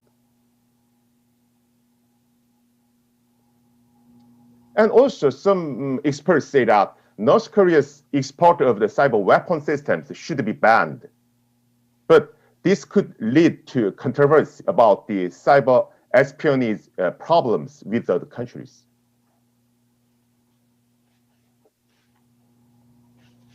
Yes, this is all I have prepared in the future, but I would be very grateful if everyone here could present a lot of ideas to solve my open problems. I have the exact solution about these four open problems, and these open problems not easy one, but I think that cyber attacks from North Korea is not technical one anymore. So we should adopt the political means, diplomatic means to stop the North Korean hackings. And because of this, we should collect more and more opinions from many countries around Korea. Thanks for your attention. Thank you. Thank you, Professor Kim. Now we can see North Korea does have hacking capabilities, but Professor Kim has introduced South Korean government's measures against cyber threat from North Korea. Thank you. And I'd like to thank you again to all three presenters for this session. And now we have 30 minutes discussion time. And let me introduce our three discussants for this session. First, Professor Hannare Lee at Bridgewater State University. And also we have Director Sojung Kim at National Security Research Institute. And also we have Professor Ki-bum Kim at Sungkyunkwan University. And you have less than 10 minutes for each. Please, Professor Lee. Professor Lee, you have the floor. Hello, I'm Hannah Lee, an assistant professor and co-chair of Cybercriminology and Cybersecurity Graduate Certificate Program at Bridgewater State University in Massachusetts. First of all, I would like to thank KIC for this great opportunity to join and share valuable insights with our other colleagues around the world. And I would like to thank you, Dr. Choi, for an excellent presentation that discusses a wide variety of cybercrime issues from historical background to theoretical concerns to practical matters. It was quite informative and interesting, especially when you integrated the CIA elements to the cyber routine activity theory, demonstrating the importance of visibility, authentication, and patching procedures. These findings provide an excellent opportunity to apply and assess the theory and increase awareness for the general public, while providing valuable recommendations for scholars and practitioners. Since this is a growing issue that requires more attention, I would like to ask three questions to understand and clarify more in-depth knowledge in the field. First of all, your study demonstrated that there are various ways to dismantle computer systems and networks. From your study findings and personal evaluations of the field, what would be the most vulnerable risk factors in cybersecurity and cybercrime issues that both scholars and practitioners need to pay extra attention to, and why? Thanks very much, Dr. Lee, for sharing a concise summary of my research and asking a very insightful question reflecting my study. Let me answer your first question about the most vulnerable risk factors in cybersecurity. As very briefly mentioned in the presentation, cloud and IoT would be the most important drivers and disruptor, which can substantially influence cybersecurity and cybercrime. As of 2019, data breaches involving cloud misconfigurations have incurred kind of cost of estimated over $3 trillion, to businesses. In fact, the vulnerabilities in cybersecurity regarding cloud storage is not new issue. Prior to COVID-19, a vast majority of companies were working to upgrade their cloud security infrastructure. However, they have now had no choice but to rush the implementation of the new security measures as a direct result of the pandemic. This rapid change definitely opens up substantial cybercriminal opportunities. Next significant risk factors in cybersecurity is IoT. Dr. Chu mentioned about IoT a lot. So IoT devices make up 30% of the all network connected endpoints, not including mobile devices, making many companies or government institutions the primary targets for cyber criminals. As demonstrated with shown in my presentation, cybercriminal can easily identify the vulnerabilities of IoT, which will ultimately provide them with the power to invade firewalls, acquire entry into private networks, as well as obtain confidential information when linked to a device. The danger associated with compromised device can ultimately enable various cyber-related attacks to occur and transmit to numerous network systems. More importantly, evaluation of core law enforcement cybercrime investigation training that I'm currently working on indicate IoT and cloud investigation have not really been fully covered in the U.S. law enforcement training. Dr. Chu, Raymond Chu, really emphasized that, and he's working on lots of new technique.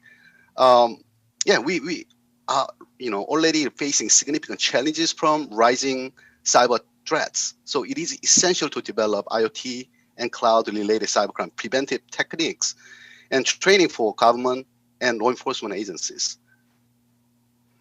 Thank you for sharing the vulnerabilities of IoTs and cloud systems, which requires up-to-date trainings for cybercrime investigation teams and other agencies to protect and prevent further incidents. In relation to the preventive techniques, one of your study findings suggested that the recent patching failure has a more significant impact on availability and integrity than the failure to unpatched flows and critical vulnerabilities over 5 years. Do you mind elaborating why we see more vulnerabilities in the failure of the recent patching update than old patches that were not unpatched, not updated in a timely manner? To answer your second question, I'd like to discuss the importance of patching updates. Actually, many old unpatched vulnerabilities could be fixed by other security appliances such as firewall, antivirus software, or IDS, intrusion detection system. This may be major reason why security managers tend to overlook all the flaws. However, it could be dangerous to expect cybersecurity software automatically fix all the vulnerability issues. As a matter of fact, 20 years old unpatched flow can still critical damage on the complex computer system.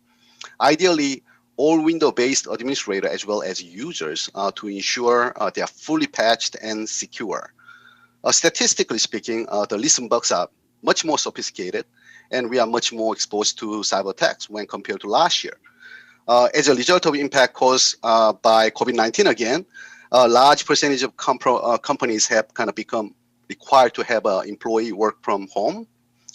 Due to this drastic shift to remote working, important security procedures and assessments such as software updates have become increasingly delayed, ignored, or forgotten entirely.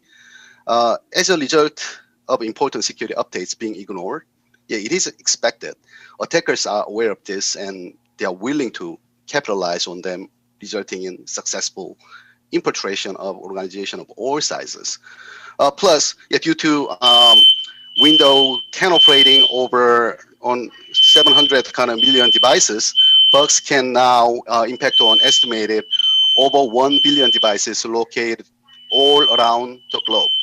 While the number of ransomware cases continue to rise as a result of COVID-19, we have also seen how bugs enable cybercriminals to put into operation malicious code through the use of specially designed messages through enterprise networks. Thank you for the clarification and for making a connection between COVID and new remote working environments on cybersecurity vulnerabilities. It is not surprising that we are experiencing different cybersecurity and cybercrime issues during this unprecedented time. In that vein, today's presentation recommended several ways to focus on and emphasize minimizing potential cyber attacks and breaches. Do you mind providing a robust policy, extrapolating from the past trends and the current COVID impact that policymakers can use to offer a specific action-oriented program? Thank you, Dr. Lee, for bringing up a security policy question that is very important in cybersecurity practice. According to recent Fire Eye report, the median global dwell time of external attack is 147 days, and internal cyber attacks is only 56 days. Due to the lengthy amount of the time between initial breach and detection, these attacks can linger within system and begin to compromise and encrypt data. So this report also indicate established cybercrime groups like North Korea, right? And will continue to increase their efforts of infecting devices with ransomware for monetary gain. Although some efforts can be taken to mitigate risk of becoming victim, such as system and data backups, unfortunately, these efforts may only result in short-term strategy, bearing in mind the extensive kind of, cleansing, recovery, and investigation time Dr. Chu kind of addressed. A vital component of preventing catastrophic kind of cyber attacks is to develop a robust incident response plan, such as 3 phases for best practice implementation, which was kind of suggested by many leading cybersecurity experts. The first phase includes planning activities, which indicates organization must have kind of good understanding of the characteristics associated with cyber attack and its impact on organization. It is crucial organization assemble cyber attack response teams, as well as develop well kind of structured crisis management and communication standard operating procedure. These 2 components are essential in strengthening the organization's damage control capabilities resulting from potential cyber attack. Within the second phase, the primary objective is to monitor response and recovery activities. These activities are monitored through the use of chain of command.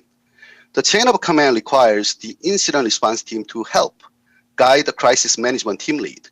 The crisis management team lead then selects incident commander for overall management of the incident. It is critical for organization to monitor the timeline related to response on attack. Dr. Chu addressed that. This strict monitoring will enable them to perform integrity assessment of application and data backups for recovery, followed by executing forensic checks on all of the backups. The third and final stage is known as the stand-down phase. Within this stage, checkups are performed to establish safe environment for business and IT operation. This stage also includes, in-depth analysis of, response and the recovery process, and evaluate them for future advancement. By operationalizing a solid incident response plan within organization can ultimately preserve the system while maintaining the security and safety of data, helping to eliminate any potential for future cyber attacks. I hope I fully answered your questions. Thank you. You did answer my questions fully. Thank you very much, Dr. Choi. Thank you. Good questions and answers. Thank you. And second discussant is Director So-Jung Kim. Please. Good morning and good evening, online and YouTube. This is So-Jung Kim of National Security Research Institute. I'm very honored to be here, International Forum of Korean Institute of Criminology, to discuss the cybersecurity and cybercrime at the same time. Before starting my talk, please understand that I cannot share my video with the institution's security policies. The one thing I'm pretty sure is that this picture is much better looking than what I am now. And I understand I have 5 minutes or so. Let me turn to Professor Chu's presentation. I ask for your understanding as I have more thoughts while listening to the Professor Chu's explanations than when reading the materials, and I have questions, and these questions that are not prepared in advance. Based on the concept of forensic by design framework, he has suggested a method to collect and secure applicable evidences in a changing environment. It was a great opportunity to gain a deeper understanding of the challenges and needs of the solutions from a new perspectives. Especially, I fully agree that the attribution and identification is the most hardest challenges, and the words and crime is not easily distinguishable. Nevertheless, I believe that we are making the same efforts as today to identify criminals and attackers who have overcome this, trace the source and proof, and punish and prepare countermeasures. With Professor Chu's explanation, I could understand a forensic by design frameworks allows the integration of forensic tools into the development of cyber physical systems that can help organizations recover from the attack. This concept is one of the best ways to think about the policies and technologies in a convergent way, especially if they are formed by international norms. So regarding the forensic by design concept itself, I wonder how this concept can be realized with the 5G environment, for example. Even if it is not automatically feasible for the forensic data collections, IoT network is going to be based on 5G. So is it possible to have a real-time response? And then secondly, as a policy researchers, when it is applied or implemented in real field, we need to think of the credibility of this concept, not to have any procedural conflicts. With that, are there any institutional examples that can enforce this concept on manufacturers by regulations? If not, what should be considered to have this procedure or regulations? I also wonder if there's any international standards or certification systems applicable to the concept. And thirdly, to be able to share relevant information, we have to think about the reliability, I guess. In particular, it is necessary to guarantee the reliability of the participants, the reliability of the system that we'll use, and the integrity and reliability of shared information. Is there a way to guarantee this? As our third speaker, Professor Kim Seung-ju says, there are threat information sharing systems in both private and government sectors, and public sector also have its information sharing system, which was run by National Cybersecurity Center, which is responsible for the government sector. So what are the advantages and differentiations of the proposed information sharing scheme compared to the existing threat information sharing systems? So finally, because there are no borders in cyberspaces, there are problems with the cross-border electronic evidences and cybercrime investigations and law enforcement. So even after the third UNGGE report, which declared the online has the same sovereignty as offline does, cyberspace sovereignty is still difficult to apply in the same way as existing sovereignty. So it is necessary to focus on who the data manager is, not just the physical location of the data, and it is required international consensuses. So recently, for example, the US DOS issued a statement pointing out that an end-to-end encryption of technology companies makes it difficult for law enforcement agencies to deal with crimes such as child sex exploitation, violent crimes, and propaganda of the terrorists, and that poses a serious threat to public safety. This issue was approved by Five Eyes, Japan, and India, and will be addressed as a major issue at open-ended working group of UN, which is being held concurrently with the 6th UNGGE. Thus, I hope the concept of the forensic by design can be helpful to settle the future policy conflict issues of data localization and sovereignty. The global initiative on data security by China versus clean network initiatives by US, or the end-to-end encryption discussions. That's all, and thank you again. Thank you, Dr. Kim, for your comments and questions. Actually, we have a time limit, so why don't we invite Professor Kim first, and then you all three presenters may give your own answers, okay? So Professor Kim? 예, 안녕하십니까. 저는 Good afternoon. I'm Kim Gi-bum from Sungkyunkwan University.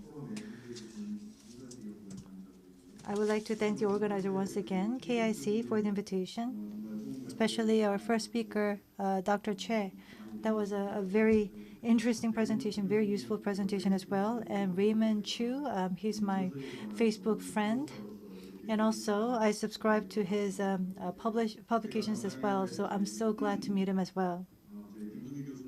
And also, Kim Seung-ju, professor, who I'm supposed to comment on. He's a person whom I really respect personally, so I'm very honored to be your discussant today. So Professor Kim, I believe, talked about things that a lot of people are not very aware of because you talked about the North Korean issues as well as the capabilities and skill sets that the hackers have, and also the government measures, including the net separations as well as the HRD efforts undertaken by the Korean government.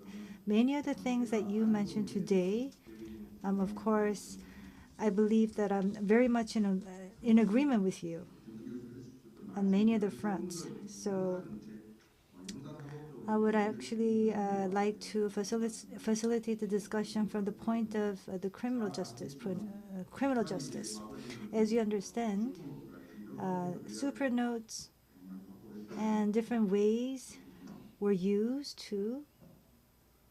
by North Korea to actually earn money or earn dollars from abroad. But right now, or in the past, they, for example, operated a gambling site and also attacked, launched malware attacks as well, and also they hacked cryptocurrency exchange as well. So they found a way in which they were able to make a lot of revenues just by engaging in online space and not in the physical space. So we're actually dealing with a different kind of threat from North Korea, where voice phishing as well as child sexual exploitation are also occurring at the same time. Compared to other type of technological facilitated crimes, I believe that there's a high level of public understanding because it's quite easy for us to understand. But of course, in terms of the hacking incidents, there's a lot of controversies, a lot of discussions. But still, we see that there's a lack of public awareness and perception about these issues in Korea. So I'd like to, for example, point out some of the issues that we see in terms of the government policies and countermeasures. Why can't we do this better? Why are we still exposed to North Korean hacking? Why aren't these policies actually so effective in preventing the North Korean hacking? So this is actually included in part of my discussion papers. In response to the hacking attacks from North Korea, it is very difficult to apprehend the criminals to the extreme. It was usually, for example, many of the hidden crimes. There are many crimes over there, but we're not exactly sure how many crimes actually did not result in apprehension of the criminals because we're not fully aware of the situation. But as you understand, the Ministry of Justice talked about, for example, opening the smartwares and also bringing criminal investigations and punishment against the offenders. I think it is really leading to an active discussion about this. But still, there is an issue of privacy of personal information. So the discussion is really not gaining a lot of traction, and there's a lot of criticism against that as well. So especially we're dealing with a very difficult situation.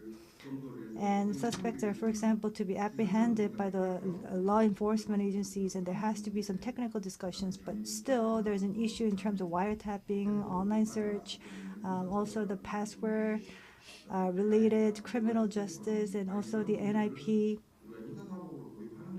So are we able to, for example, utilize these different tools from the criminal justice point of view?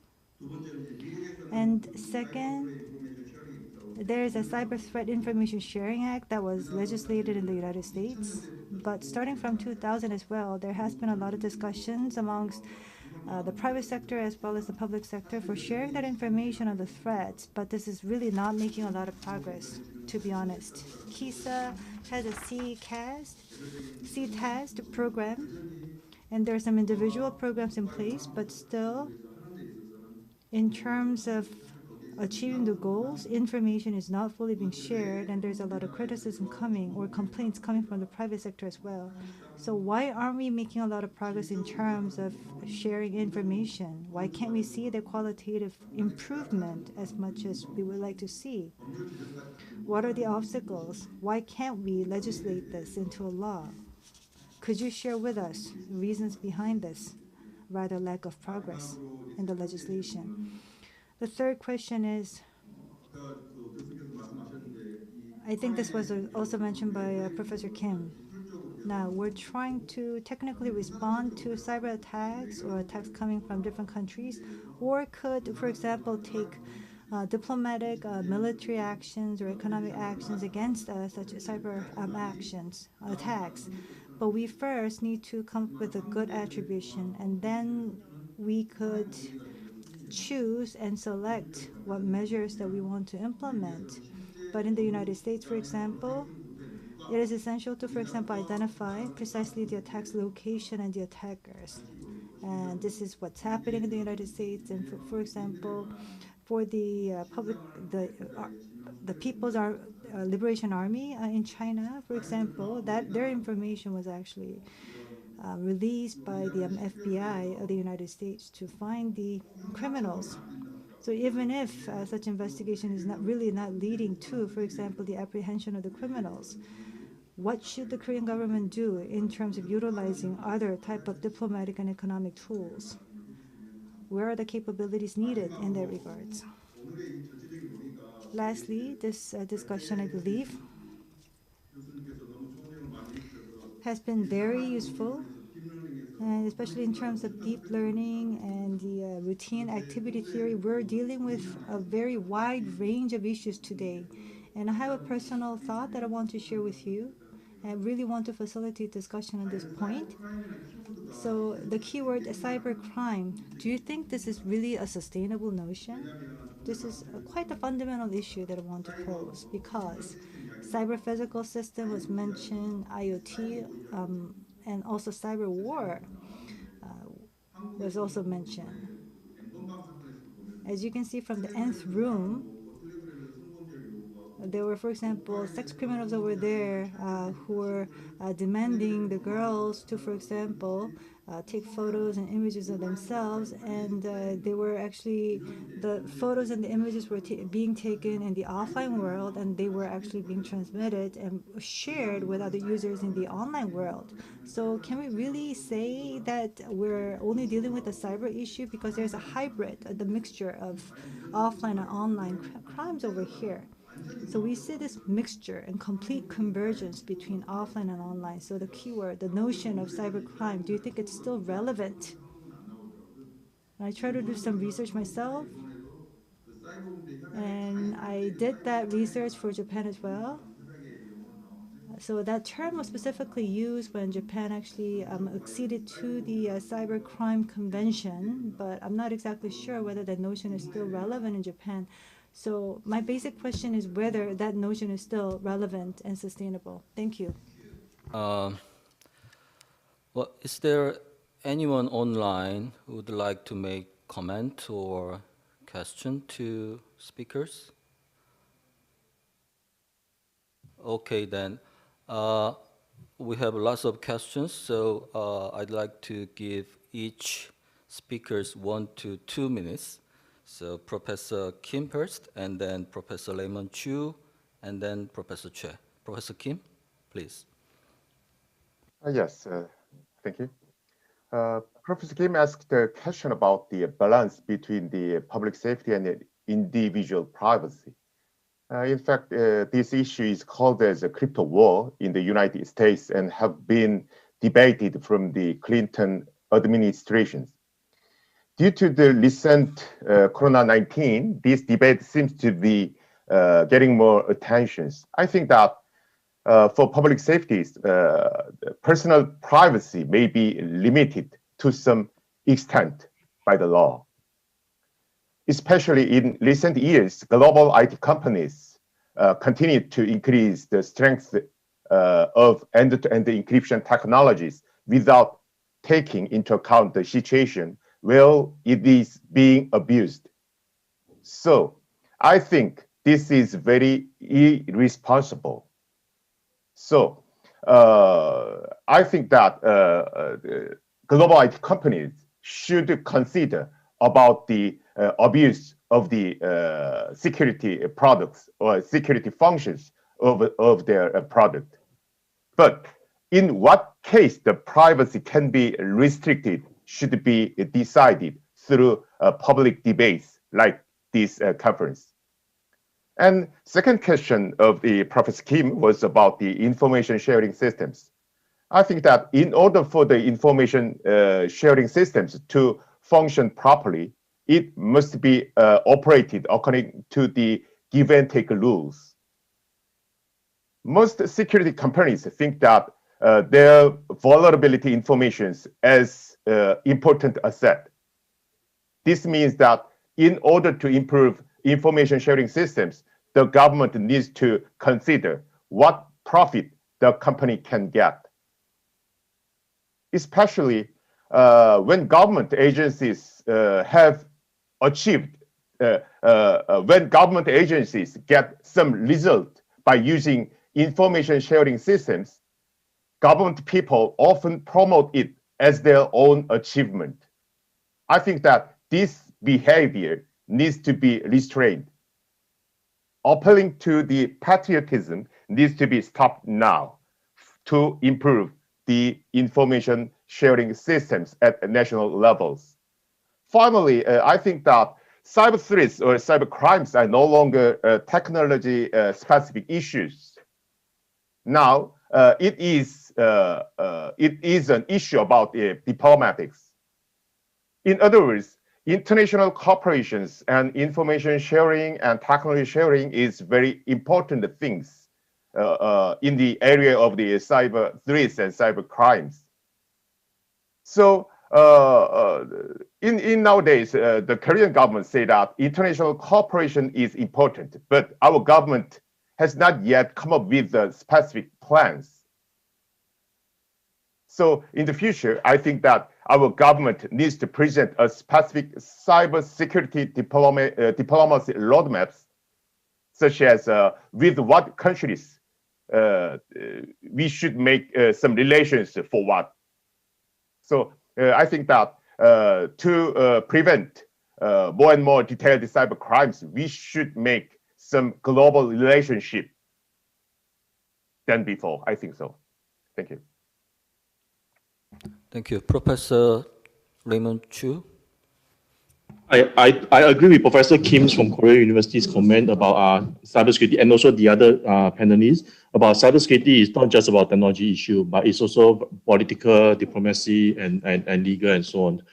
So I think there was a question about earlier about forensic by design from Dr. Kim from National Security Research Institute.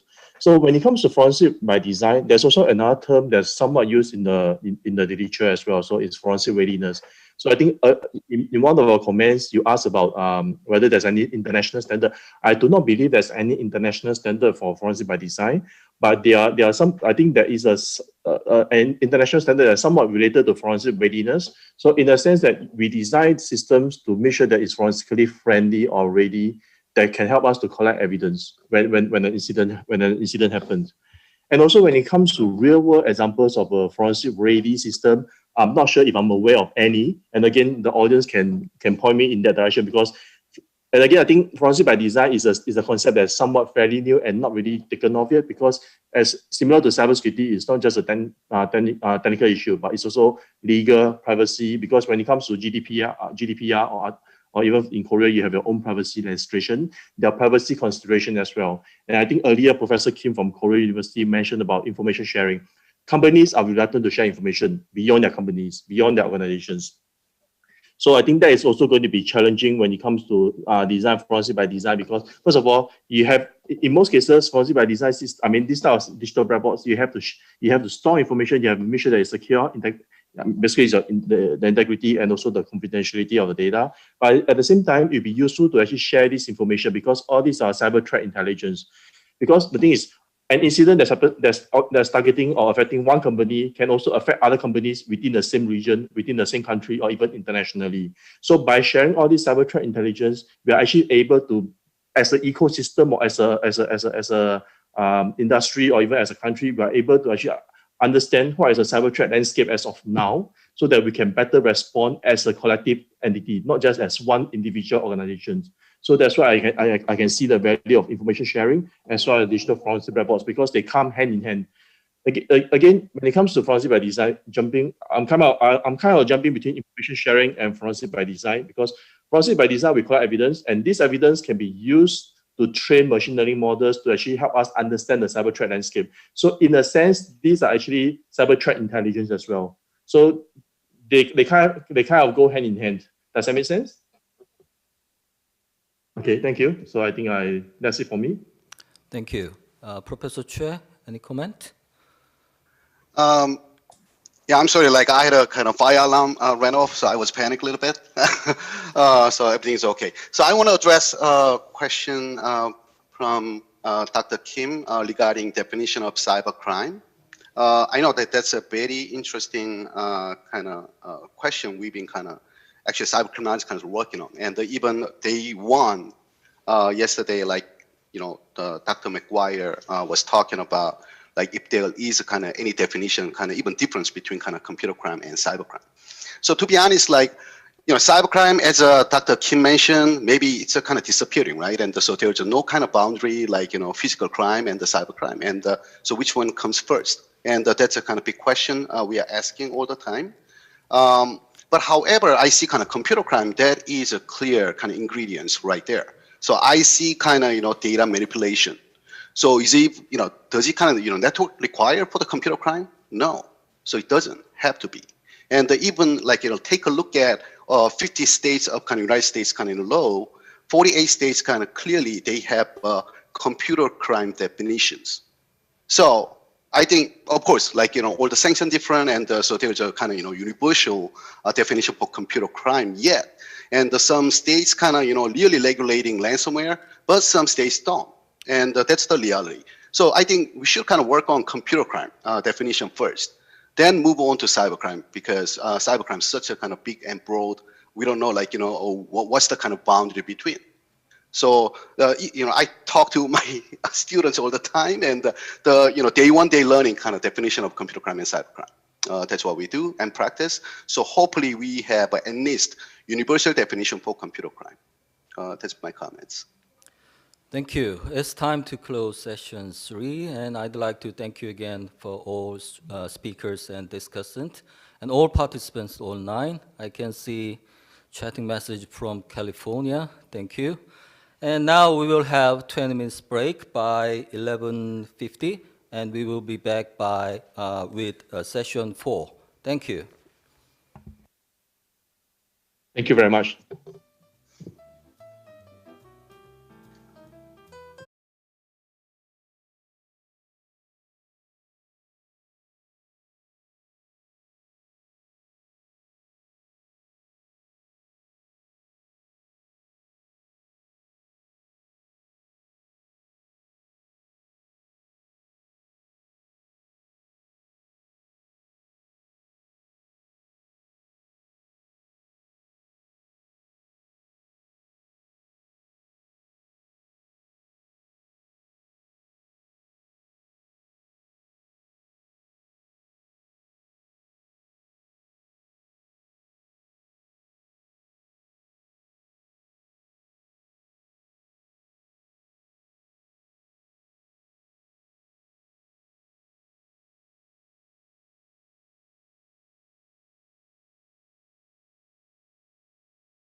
Ladies and gentlemen, thanks for joining the last session of the KICIF International Forum. It is my great pleasure of participating in this forum as a moderator. I'm Young-Woo Jo, Deputy Director of the International Cooperation Division at Korean Institute of Criminology. First of all, I'd like to extend my sincere welcome to all the speakers, discussants, and audience. This session will last for about 1.5 hours with the theme of cybersex crime. In particular, the session will address online sexual abuse, online sexual offender typology, and victim support. We will have 3 presentations and then panel discussion in which one discussant is designated for each presentation.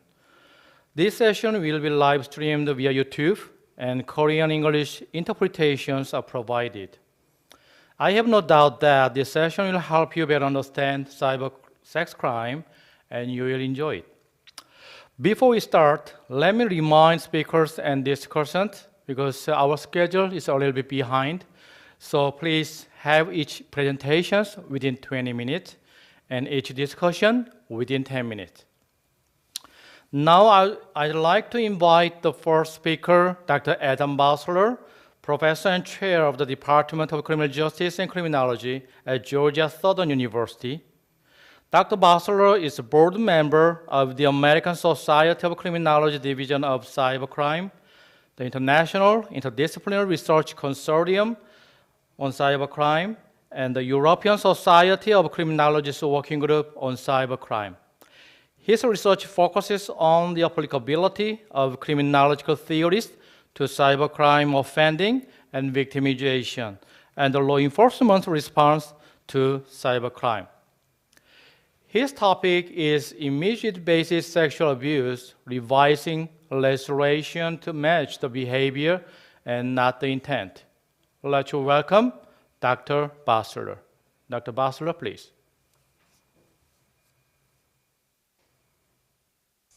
Hello, everyone. My name is Adam Basler, Professor and Chair of the Department of Criminal Justice and Criminology at Georgia Southern University. We have campuses in 3 locations, in Savannah, Statesboro, and Hinesville in Georgia, which is the United States of America. And I was asked to give a presentation on cyber harassment, but within a cybersex context. And when I was thinking about ideas on what I really wanted to present, I thought the most important issue to discuss is how we can improve our legislation around image-based sexual abuse. When we start talking about image-based sexual abuse, it's important to think about all the different technologies that have existed and continue to be created over the last a couple of decades, and will continue. We always talk about how these digital technologies are always used for positive purposes, and we start talking about how some of them are used for criminal offending. But I don't think we really talk enough about how almost every digital technology you can think of in the past, right now, or every technology that will be created in the future all has an ability to somehow inflict gendered violence against women and children. And it's something that, although we talk about how technology is related to cybercrime, we do not give enough focus on the impact that it has regarding women and children. So a pretty straightforward definition of image-based sexual abuse, it's the threat or actual non-consensual sharing, posting, or dissemination of nude or sexual images. Quite often, in the vernacular, people refer to this as revenge pornography, and a lot of legislation might refer to it as revenge pornography. But as we're going to see in the presentation today, we really shouldn't be referring to it as pornography because it has nothing to do with the idea of it all. It's simply just sexual abuse against women and children. And so a better way to think about image-based sexual abuse is the idea that it is an umbrella term that encapsulates a lot of different types of behavior. Paul et al. Point out that there's 3 different types of behaviors that fall underneath this larger category of image-based sexual abuse, with the first one being the non-consensual taking or creation of nude or sexual images. These are instances where the victim did not even know that their photos or images of themselves being nude were being taken. This could occur through hacking, or quite often also could happen through pictures of film being taken of individuals in public restrooms in similar places. The second type of behavior is what most people would refer more commonly as revenge pornography, which is the non-consensual sharing or distribution of nude or sexual images. And finally, we also have to realize that some of image-based sexual abuse is not just the actual sharing, but it's the threats of it. It's the blackmail of it, trying to get someone to do something that the offender wants by threatening to share these type of sexual images. So throughout this presentation, we should keep this much broader definition of what we mean by image-based sexual abuse. When we talk about the scope of the problem, it's quite challenging because our statistics vary so much by how we define it, the methods that scholars use, the different countries that a lot of these studies occur in, and also the sampling about whether we're talking about grade school, high school, college, or young adult samples. But when we look specifically at non-consensual transmitting victimization, what a lot of people would call revenge pornography, we see that for minors that it seems to range anywhere from 10 to 20% of minors have been victimized, where someone that they trusted with a nude photo of themselves sent it to someone else or showed that picture to someone else without their permission. For adults, it appears that the victimization prevalence is actually lower, somewhere between 1 to 12% possibly. However, when we start talking about perpetration, we see that there's a much higher percentage. That when we quite often talk about the dark figure of crime, these are usually crimes unknown to the police, and we start talking to victims, we start finding out that there's a lot more crime out there. However, when we talk about cybercrime, including image-based sexual abuse, we find out that there's a lot of crime that victims don't know about. So when we talk to offenders, it appears that 12 to 30% of minor and young adult samples have shown or transmitted a sexual image to someone else without the consent of the person who originally provided that picture. That's a pretty shocking statistic. When we look at the impact on victims, we see that the effects can range from emotional to social and economic. And of course, it can lead to some issues such as anxiety or lack of trust and loss of confidence in oneself. It can really lead to fear, depression, and suicidal ideation. In fact, according to a lot of organizations, it seems that almost a majority of victims will have experienced some type of severe mental health as a result of being a victim of image-based sexual abuse. The social effects can also be including exclusion and alienation, not wanting to hang out with your friends, or actually not wanting to go online, trying to stay away from the abuse. Economic effects can, of course, include court costs, lost jobs, and the amount of bills that can come with all the mental health impact. These effects are both short-term and long-term, with the effects quite often not only ranging in months, but also in the years. When we talk about what we should do about image-based sexual abuse, we quite often only focus on it from a criminological perspective, a very narrow view, but we really need to examine from a much broader perspective. And most scholars out there who are studying who are studying image-based sexual abuse really argue we should study from a feminist approach. And we do that, we can really see the amount of inequality out there and how that leads to patriarchal society. That we really need to look at the offending of image-based sexual abuse, the victimization of it, but also the legal response to it, which is what we're talking about today. And when we start looking at the legal response to it, we start asking questions not about the actions that victims take, but really the actions of the offenders and why society accepts and approves it, such as why is there such a demand for pornography in general? Why is there such a demand for amateur pornography, for different types of gonzo pornography? Why do we put the blame on the victim rather than the offender? Why don't we actually try to do more about this?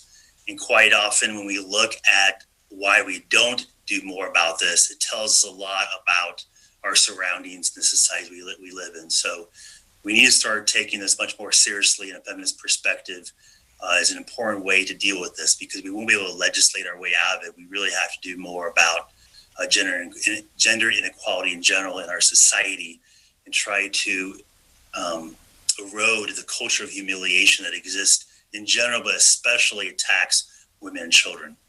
When we look at U.S. legislation, we do see that most states have passed what they might call revenge pornography legislation. Only 4 states have not in the U.S.: Wyoming, Mississippi, South Carolina, and Massachusetts. However, most states really only consider it to be a misdemeanor. Some states do consider it a felony, although quite often they have a lot of restrictions on it. A lot of states simply try to deal with image-based sexual abuse by its current child pornography or blackmail statutes. When we look at what really needs to occur in the U.S. and very possibly around the world, but this presentation is really only focused on the U.S., we need to move away from certain terms. Words matter. We have to move away from phrases such as revenge pornography and move to phrases such as image-based sexual abuse. As pointed out earlier, this has nothing to do with pornography. It is a way to humiliate and try to control women and children through sexuality, and to try to keep them in a certain position in patriarchal societies. In addition, we need to try to have our legislation not refer to the intent of the actor. In some cases, it might be about revenge or harassment or humiliation, but there's many other reasons why image-based sexual abuse continues to occur. Therefore, the focus really needs to be on the act itself, the fact that it's the non-consensual transmission or showing of these images. Then in the end, it doesn't matter why the person did it. It makes us focus on the offender and the act rather than the sexuality of it. And also it makes sure that we do not have to try to make the victim defend their actions. So instead of asking the victim why they took the picture, why did they share it with someone else, and it also asks whether there was consent to share. Instead, it makes us focus on the offender. Why do you have the photo? Were you allowed to have this photo? Why did you choose to share it? Did you explicitly have consent to show this picture to others? And can you prove it? And many examples of good legislation in the U.S. can be found on the website of the Cyber Civil Rights Initiative, which is a nonprofit organization. And when we started looking at some of their models, they show some examples at both the federal and also the state level. So when we look at the federal level, for one of their examples, in case if the U.S. wants to improve their statutes, or if another nation wants to try to follow the steps of the U.S. a little bit, we see the first half of this model really kind of fits the Computer Fraud and Abuse Act in the U.S. about how the internet and electronic devices and wires should not be used for illegal purposes if it's going to cross state, federal, or international boundaries. But when we look at the second half of the statute, we see some important aspects. First, it's that whether a person can be identifiable and whether they can be connected with any type of sexually explicit conduct. Then it also includes whether any type of naked genitals or nipples are exposed. Those two things are important to distinguish because quite often a lot of revenge pornography statutes only focus on whether the person is identifiable, but also whether any part of the image shows them nude. And if it doesn't show any part of themselves nude, it's very possible the statute does not apply. So you could have a fully clothed person who's identifiable, who's participating in oral sex, and revenge pornography statutes would not cover that. Or if there's something else, such as if the victim is shown being is simply having been sex or rape, but at no part, if their sexual organs not being shown, the revenge pornography statute might not actually cover. So it's important that these statutes also include when the person is clothed, but it's clear that the person is engaging in any type of sexual activity. And then it's also, as we point out, there's no intent anywhere in the statute, and whether the offender had knowledge of or reckless disregard for the fact that the depicted person did not consent to the distribution. When we look at examples for state law, it's also quite similar as well. For an example of if any state wants to improve, there's no discussion of intent in these statutes. And once again, it covers whether the person is participating in any type of sexual act or whether there is any type of nudity shown in there. And when we look at these statutes, they provide very good definitions. So we can see how inclusive the words disclose mean, or image, or what's all involved in intimate parts or sexual acts. The Cyber Civil Rights Organization, as I mentioned before, which is a nonprofit organization in the U.S. that was founded by a victim of revenge pornography, and their website has been quite instrumental in the passing and endorsement of some of these improvements of these statutes. They point out that the Illinois model, or the laws that Illinois has, is a pretty good statute in order for other states to improve what they're currently doing. They provide 7 reasons. Because of time, I'll quickly go over some of these. But when we look at the Illinois statute, they do not talk about motive. Selfies can be included because it does not matter where the picture came from. We should not be blaming victims. In fact, a majority of non-consensual pornography starts off as selfies. So the real issue, once again, is the offender sharing this information, sharing these images without consent. The Illinois model has strong punishments associated with it. It is not only just focused on nudity, but once again, sexual acts that it's clear the person is participating in and the person is identifiable. It's also very important because it also focused on downstream distributors. Some statutes only focus on the very first person who shares the image without consent. But it's important that statutes focus on whether a reasonable person would know that they should be sharing and further showing these pictures to other individuals. So downstream distributions of these images would be illegal as well.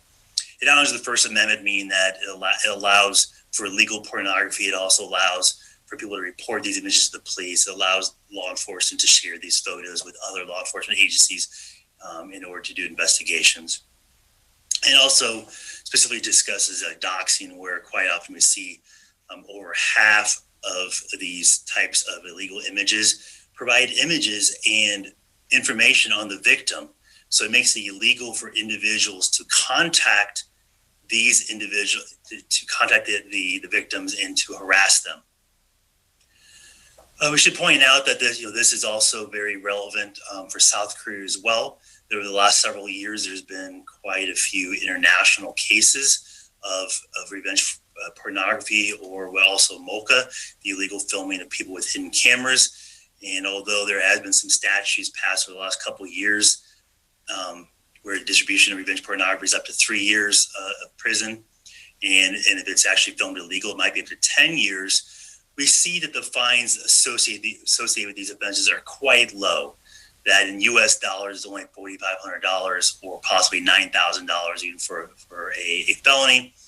And then we talk about MOCA offenses. Some estimates show that maybe only 2% of them are actually in the prison sentences. And so this is just not a U.S. issue of not taking this issue seriously enough, but it seems like many countries could improve their enforcement of this.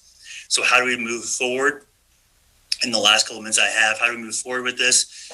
It's important not only to improve our legislation like I've been talking about, we also need to desperately improve our training and funding for law enforcement to deal with these. There's simply not enough focus on it for law enforcement and prosecutors to examine these issues more. And part of this training actually might focus on the impact of the victims. If law enforcement understands how significant that these crimes are to victims, they actually might want to get involved more. Law enforcement needs to learn more about the referrals that they can give to the victims, such as victim advocacy referrals. The officer and the victims also have to know more about what options they have. So the victim asks the police officer, what can I do? A police officer has to be able to know what they can tell the victim, or at least refer them to the correct agency. As I pointed out, if we really tackle this from a feminist perspective, we realize we can't deal with this simply through legislation, but we really have to do more about gender inequality and try to deal with that. And that actually have the largest impact in the short and long term, and not just trying to change some wording with legislation. And finally, last slide, I just want to point out that we don't need to reinvent the wheel. As I've been talking about, there's many organizations out there, but one good example of a nonprofit organization that's making a big difference is the Cyber Civil Rights Initiative. And they have many good statutes that I've been talking about. Any person who's interested in this can actually read reports. They can look at the statutes for every state in the US. They can look at those model statutes. And they can also find out how they can become involved if they want to try to make a difference with this. So once again, thank you for inviting me to give a presentation on this really important issue. And I'll reserve questions. You can either email me or when the presentation goes live, I'll also be more than happy to talk about this and answer any questions. Thank you for your time.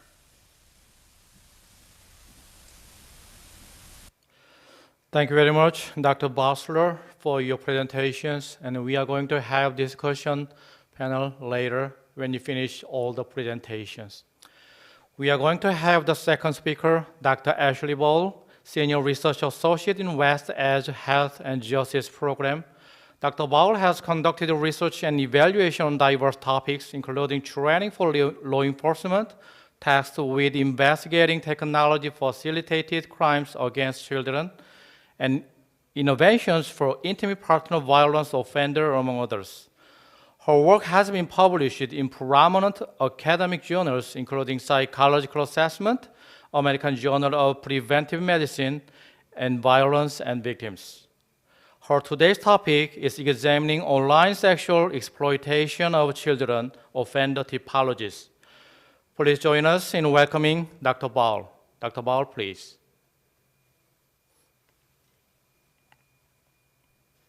Hello, everyone. My name is Ashley Bohl, and I'm a Senior Research Associate in WestEd's Justice and Prevention Research Center. And I'm happy to be here today to discuss online sexual exploitation of children offender types, including where they converge and how they can be used. Before I start, though, I do want to take a moment to acknowledge the team that supported the development of this presentation. I truly appreciate all of your work to make this possible. So thanks to everyone on this list. So with that, I'll go ahead and give you a roadmap of what I'm going to talk about today. I'm going to start by giving a brief introduction to what I mean by technology-facilitated sexual exploitation of children. I'll then give an overview of available typologies to help build understanding of the characteristics of offenders of these types of crimes. After this overview, I'll describe where these typologies converge and how they differ, and I'll conclude by highlighting why these typologies are useful to law enforcement, as well as their limitations. So I'd like to start by grounding everyone in what I mean by technology-facilitated exploitation of children. Defining terms in this area can be difficult. Individuals from research, law enforcement, and legal backgrounds utilize varied terms, and even within these groups, there's a large degree of variation in how terms are used and defined. This variation creates challenges in conducting research on these crimes in a systematic way. For example, it can make it harder to document the frequency of these crimes and compare crimes across countries or jurisdictions when definitions vary. With this caveat in mind, I'll share how we conceptualize technology-facilitated sexual exploitation of children to guide our examination of offender typology. Our working definition is inclusive of online sexual solicitation of children, which includes asking children to engage in sexual activities or talk. It includes technology-facilitated sex trafficking, such as using the internet to assist with the recruitment or soliciting of a child for a commercial sex act. And it includes the production and distribution of child exploitative materials.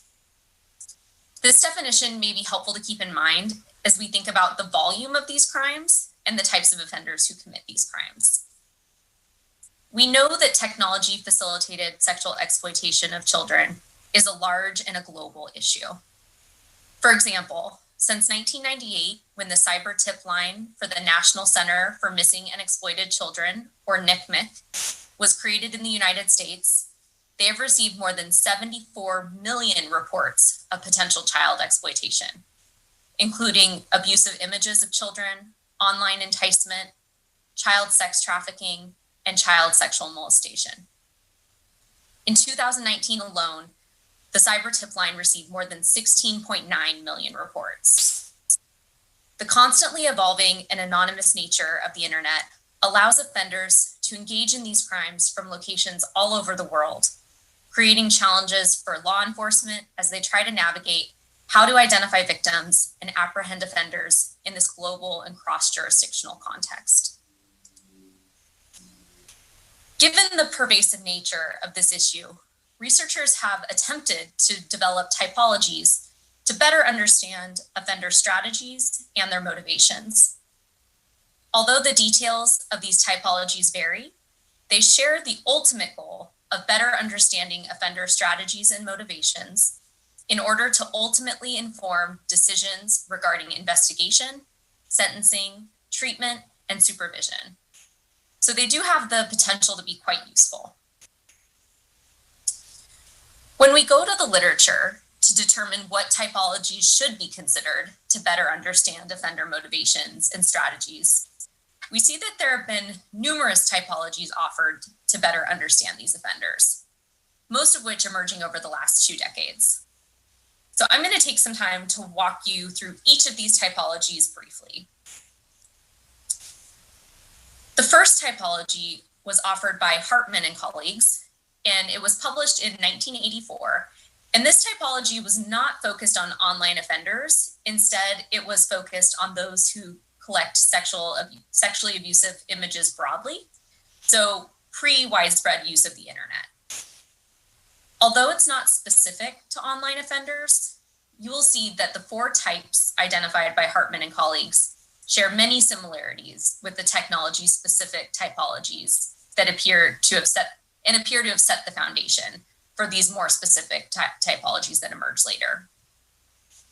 This typology includes 4 types that are differentiated by whether the offender collects sexually abusive images in secret without contact, collects images in conjunction with contact, shares images with others, or seeks financial gains from their collecting behaviors. The next typology was published in 2004 by Krohn. This typology differentiates each type by examining the extent to which the offender networks with other offenders, the level of security utilized to prevent detection, and whether the abuse is indirect or direct. As you can see from this typology, it resulted in a large number of offender types that differ across these 3 dimensions.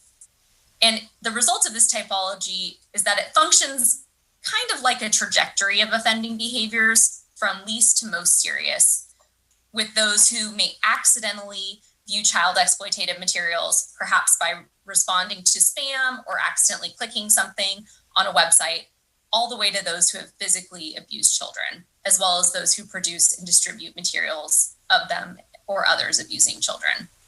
So it really shows quite the trajectory. Sullivan and Beach also published a typology in 2004 that was focused more specifically on offenders who collect abusive images rather than the entire spectrum of abusive behaviors. This typology specified 3 types that varied based on whether or not there was contact and their intent behind collecting, with some offenders collecting out of curiosity without the desire to have contact with children, and others collecting to feed their progressing interest in children and potentially having contact. Alexi and colleagues suggested yet another typology just a year later. This typology was developed using data from print and media coverage to examine characteristics of offenders. This analysis resulted in 3 types that vary based on whether offenders traffic or collect child exploitative materials online, engage in discussion with children and attempt to meet them in person, or engage in both those behaviors. In 2011, Briggs and colleagues examined internet chat room records from offender cases and developed a typology based on those records. This typology is somewhat different than some of the others that are out there because it doesn't focus on offenders broadly, but instead is focused on the subset of offenders who engage in chats with minors. So it's less about those that collect and distribute materials and more about that personal interaction with the children over chat. Based on their analysis, they specified 2 offender types: those whose goal is to make contact with children, and those whose goal is to engage in explicit discussion online without ever meeting in person. Webster and colleagues also took a different approach than some other scholars in developing a typology that they introduced in 2012. Rather than looking at behavior, these researchers conducted interviews with offenders to better understand their motivations and classify their grooming behaviors. In their framework, the 3 types are differentiated based on previous sexual offending, whether or not they concealed their identity, and the extent to which they had exploitative materials of children. It also utilized information about their level of networking with other offenders to differentiate the types. The next typology that emerged was developed by Tenner and colleagues in 2015. The authors utilized law enforcement reports to develop offender types. This typology includes 4 types that differ based on their patterns of online communication, such as whether they meet the victims online or know the victims in person first, and then communication progresses to online. They also included the extent to which they conceal their identity and the relationship dynamics of the victim with the victim, such as the speed of the relationship and whether it's reciprocal. The level of sex crime expertise was also considered as a factor to differentiate these types. In 2016, Clevenger and colleagues published a study examining characteristics of offenders, which resulted in their description of 3 specific types that emerged in their data. From this research, they determined that characteristics of offenders differed among those who exclusively possessed child exploitative materials, those who attempted or committed physical contact, and those who produced or distributed child exploitative materials. The final typology in this review was offered by DeHart and colleagues in 2017.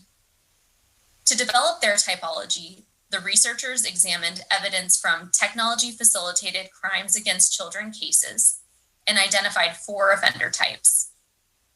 These offenders varied based on whether they attempted or committed physical contact and whether they paid for exploitive materials or contact. So as you can see, there are a large number of typologies available, with each using different language, different criteria, and focusing on different parts of the offender population. Given this, we thought it would be helpful to unpack how these typologies converge and where they differ.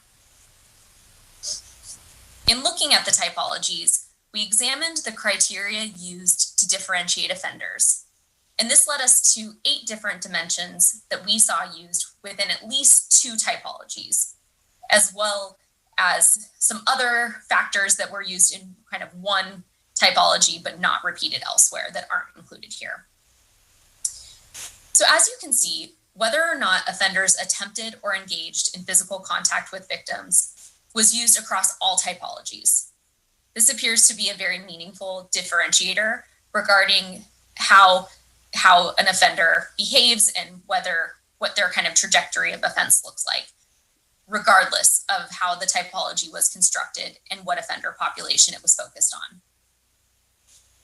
Whether or not offenders collect child exploitative materials was another common dimension within these typologies, and it was observed in 7 out of the 9. And the 2 typologies that don't differentiate based on whether the offender collects explicit materials were the typologies that were focused on internet chat records and offender motivations. So I think it seems that the lack of inclusion there is really specific to the population or kind of the orientation of the typology. Whether or not exploitive materials were shared with others and the level of networking with other offenders was included as a dimension in 4 of the 9 typologies. The frameworks that didn't utilize this dimension were those I just described, as well as those that focused more on using the internet to engage with children, for example, through chat, rather than to network with other offenders. Intent was also a dimension in 4 of the typologies.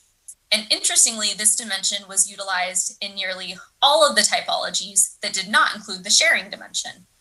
The ones that included the sharing dimension appeared to be more focused on behaviors, while the ones that included the intent dimension appeared to be more focused on motivations behind the behaviors. So that kind of helps differentiate why those factors were present in some and not so much in others. 3 typologies considered the offender's technical sophistication or their ability to hide in cyberspace or conceal their identity as a dimension to differentiate types. And this dimension actually, interestingly, went across those that could be seen as more focused on behavior as well as those more focused on motivation or intent. Just 2 typologies included a financial aspect, including whether offenders sell exploitative materials for profit or whether they pay to receive exploitative materials or contact.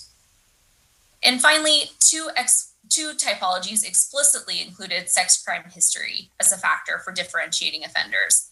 And these same 2 typologies also included a dimension about offender dynamics with their victim. This consolidation helps us understand what factors might be the most useful to differentiate offenders. Across all typologies, it appears that physical contact, whether images are collected or shared, offender intent, and ability to conceal are probably the most useful or are going to be viewed across multiple sources of literature as important compared to some of the others that may be more specific toward a certain subgroup. So although these typologies may be helpful to consider, I do want to note that there are several limitations when we want to think about offender typologies and how to use them. First, there has been limited synthesis across typologies, which can make it difficult to know which to use in practice when different typologies offer different advice on how to think about offender groups. Second, the extent to which and type of data used to develop each typology varied widely, as did the samples. This creates a situation where a one-to-one comparison of typologies may be inappropriate without considering the context in which it was created. So really understanding, was this typology focused on internet chat versus was this focused on arrest records, and what does that mean for interpreting it? Finally, and in my perspective, most significantly, there's a lack of research testing the extent to which these typologies are actually useful. Further research in this area would help determine which typologies are most accurate and the extent to which typologies should be relied on in the field. Despite these limitations, we know that the number of cases law enforcement is tasked with often far exceeds the number they can actively investigate at any given time. To ensure resources are directed to stop the most dangerous offenders and save children in most immediate harm, the prioritization of cases becomes important. We know that cases should be prioritized when they involve production of child exploitative materials, luring of minors to meet in person, and cases with offenders with a known history of committing these types of crimes. Thus, training should emphasize strategies to investigate the most dangerous offenders, which potentially could be identified by having a solid grasp of available typologies and the characteristics to look for within these typologies. So if you remember back to earlier in this presentation, I noted that typologies can be helpful to understand offender strategies and motivations, as well as to inform investigations, sentencing, treatment, and supervision. With this in mind, the practical application of typologies might help make decisions regarding which offenders are most likely to do the most immediate harm, which offenders are likely to engage in the most harmful offenses, which investigative strategies might be most appropriate for a given offender or a given type of crime, when to push for harsher sentences, and the appropriate approach to supervision and post-release requirements. All of these decisions can be incredibly difficult to make, but are extremely important to effectively protect children. Typologies are one piece of information that may be useful in making these hard calls. So with that, I will share with you the references that were discussed in this presentation, as well as my contact information in case you have any questions after today's presentation. Thank you so much for having me. Dr. Bauer, I greatly appreciate your presentations.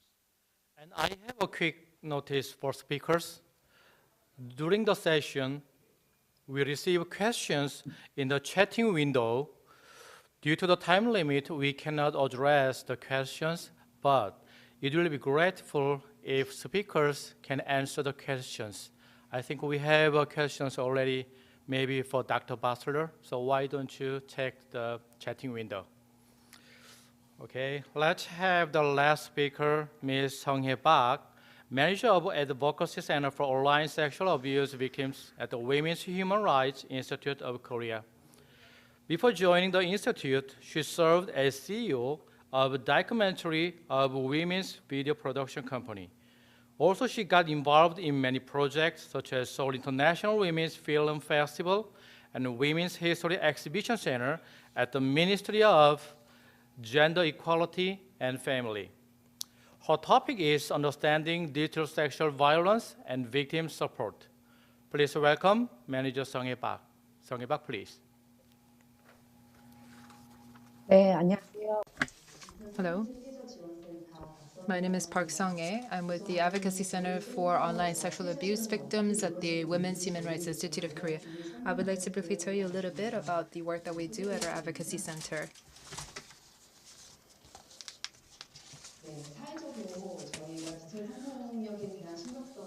Well, we are seeing digital sexual violence on the rise, and that is why in 2016 there was a comprehensive act that was passed in Korea. In 2017, the act was passed, and in 2018, the next year, our center was established. And as you can see, we offer counseling, support, and the removal of images, leading the support, and also we also help the victims work together with other support organizations like the Sunflower Center and various other victims advocacy groups, also advocacy groups for children, for young minor victims as well. So we also liaison with other support organizations. Let me tell you a little bit about our victim support system. We have an online bulletin board. We also have a hotline that's open 24 hours a day. So we can receive calls and reports 24 hours a day, as I mentioned, because we have this open line and a hotline, and we can immediately provide victim advocacy through counseling support and to help them remove these images from the internet. For those victims whose images have been found to be distributed, or even if not, we continue to try to monitor the situation to see if the images have indeed been distributed. So we try to help the victims alleviate their concerns and their anxiety. And if the images have been found to be distributed, then we try to remove those images with the help of various other interested parties, such as the police agency and the Korea Communication Standards Commission. So we work together with them in coordination through also with investigative activities. Let me just briefly share with you some statistics. This is up until last year, so this is the most current statistics that we have. There's illegal photography, distribution, threat, or blackmail, and anxiety, etc. And I'm going to tell you a little bit more about this later on, but there's also photo augmentation, which is photoshopping, and cyberbullying or harassment. So we try to see this from the point of view of victims. Earlier, Professor Adam Bosler said that it's important for us to take a feminist perspective. We also think that it's very important, and also try to see this from the point of view of media literacy. Our employees continue to try to get advocacy training and education so that we can help victims better. Obviously, 60% of the victims suffer distribution or sharing of these pictures and non-consensual filming. We ask the hosts and web managers of different P2P sites and porn sites to take down the images. Let me share with you some of the statistics that we have for the first half of this year. There have been some big issues as of late in Korea, the Telegram incident, and in April, the perpetrators were arrested. Since April, we've seen a huge increase in the number of reports, victims coming forward to us. And so the government has actually even passed an extra budget. And beginning at the end of August to September, and even now, we've been providing even more advocacy to victims. We've brought in an additional 50 employees. Currently, we have already removed about 170,000 images. As you can see here, this is for the first half of this year. We were able to help about 2,100 or so victims. This is almost equal to the entire number of victims of last year. So just first half of this year, we've seen a number of victims that is commensurable to the number of victims for the entire year of 2019. We've been able to see the outrage in Korea after the Telegram incident. We've seen a lot of calls coming in. All of this really began with the Telegram incident, but this has, I think, raised more awareness about the issue of cyber online image-based sexual violence. We've also seen a lot of calls from minors as well and young victims. Next, I'd like to talk about the different kinds of types of digital sexual violence and the different support services that we offer to them depending on the category of the abuse. This is the category that we use within our center, within our advocacy center. So you might think that this is a lot of different categories, but in fact, these come with additional subcategories.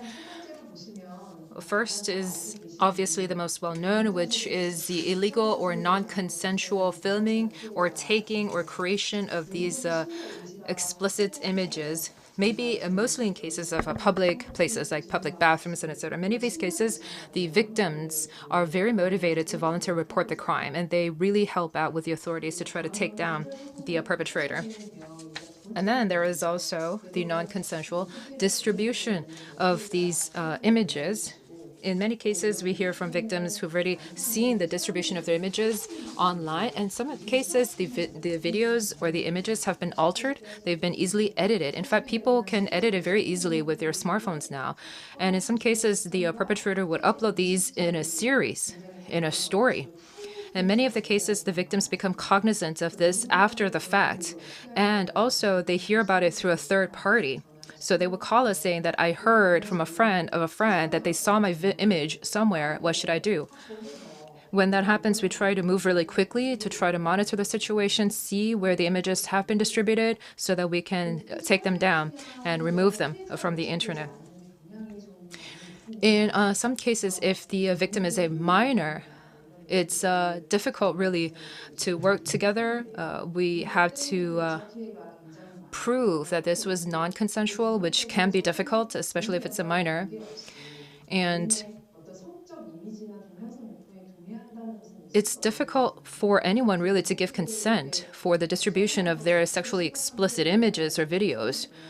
So we have to always make very clear that this was largely non-consensual. I have to say that Dr. Bosler's presentation was really memorable for me because we should not focus on the intent,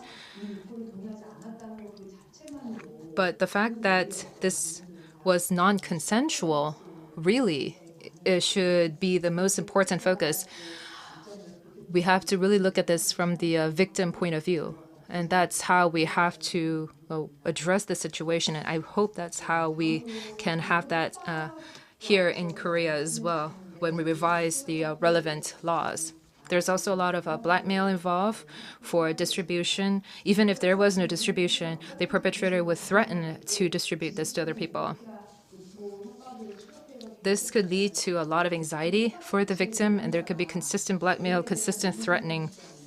And so it is very important to try to provide counseling to the victim. But because the victim is in so much pain and suffering, the victim is later, she tries to leave the chat room, or she just tries to remove all the images from her phone because it brings her so much suffering. But when that happens, when she leaves the chat room, then we lose access to a lot of the evidence. So we try to provide psychological supports and counseling while having access to that evidence so that that could help the authorities in their investigation.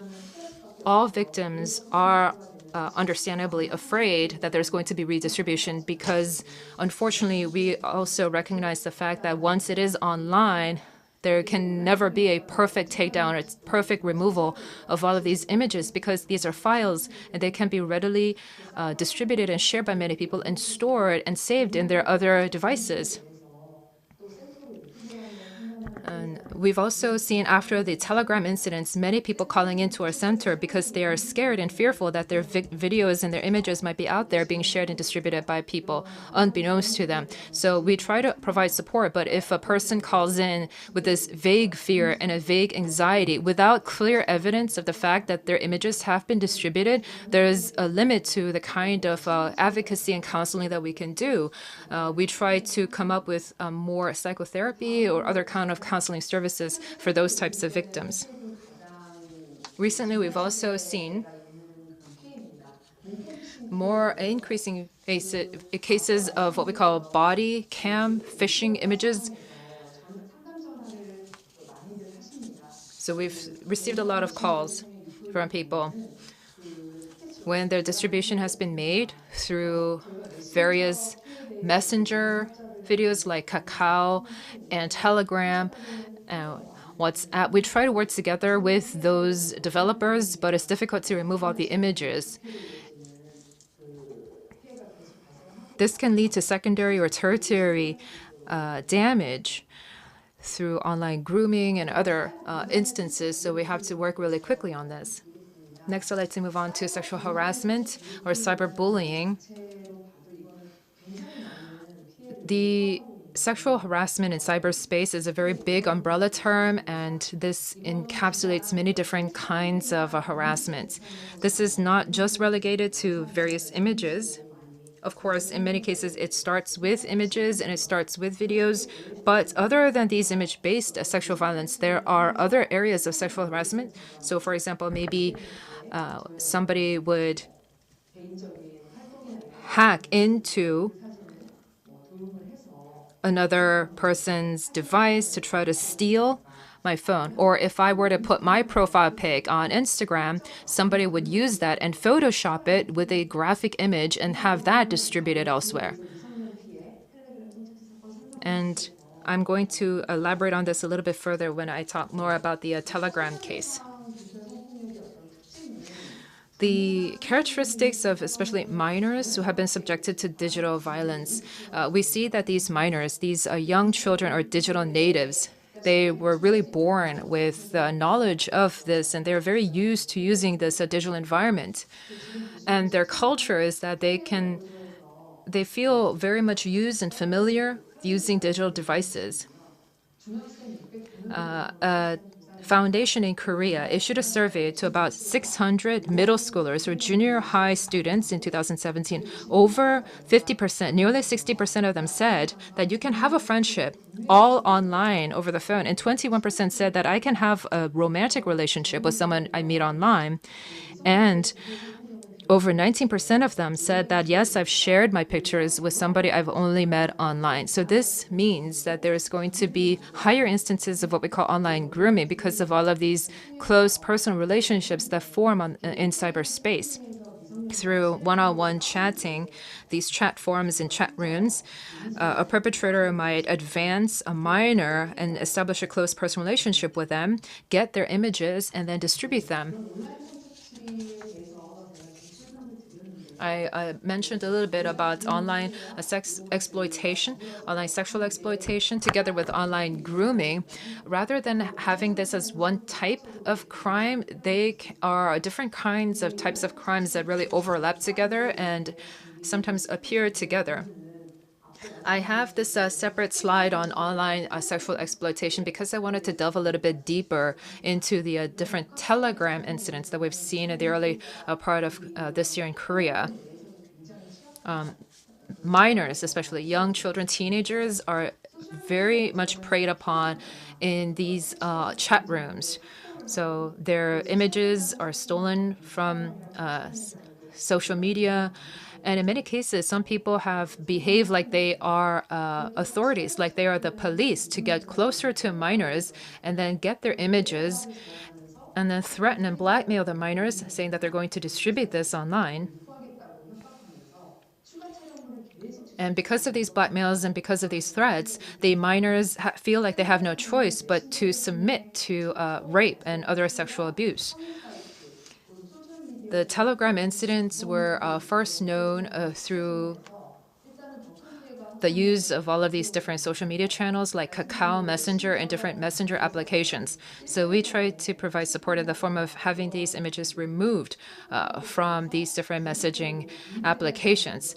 And even within the Telegram application, we've seen different secret chat rooms later on made and opened for these perpetrators to go and hide when we take down one chat room. And so it's very difficult to try to access this kind of information. Because of these Telegram incidents, in April of this year, the government issued a government-wide response.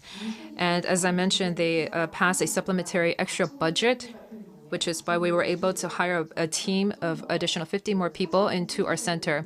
So for this, instead of just providing post support to the victims after they call in their sexual abuse to us, we've tried to move with more resources preemptively to try to monitor all of these different chat rooms and different applications to see if there are any graphic images or non-consensual images that are already being distributed. In many cases, we see these composite photographs or Photoshop photographs where people would just download profile pics off Instagram or whatnot and Photoshop that together with graphic images and even put text on top of that.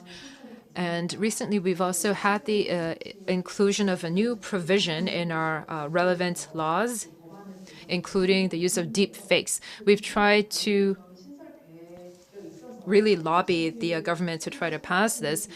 Hopefully, with this deep fake provision, this could give us a legal basis to take down more of these instances. But in many of the cases,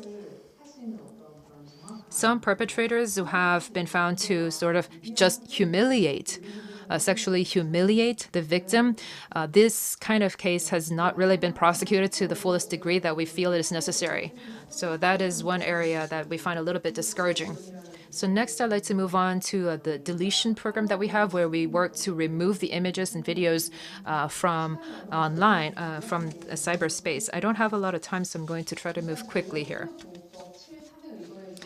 We provide this removal support based on the Act on the Prevention of Sex Violence and Victim Protection, Article 7.3. We ask online web supporters, these online applications or the domain hosts or the websites to help.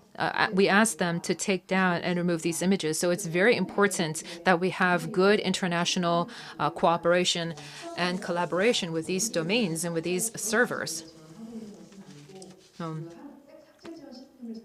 We have come up with our own system to try to provide this removal support. We have a DNA values search system that we can do a sweeping search through this center, do a crawling search, and then ask the domain or the web server to remove the images.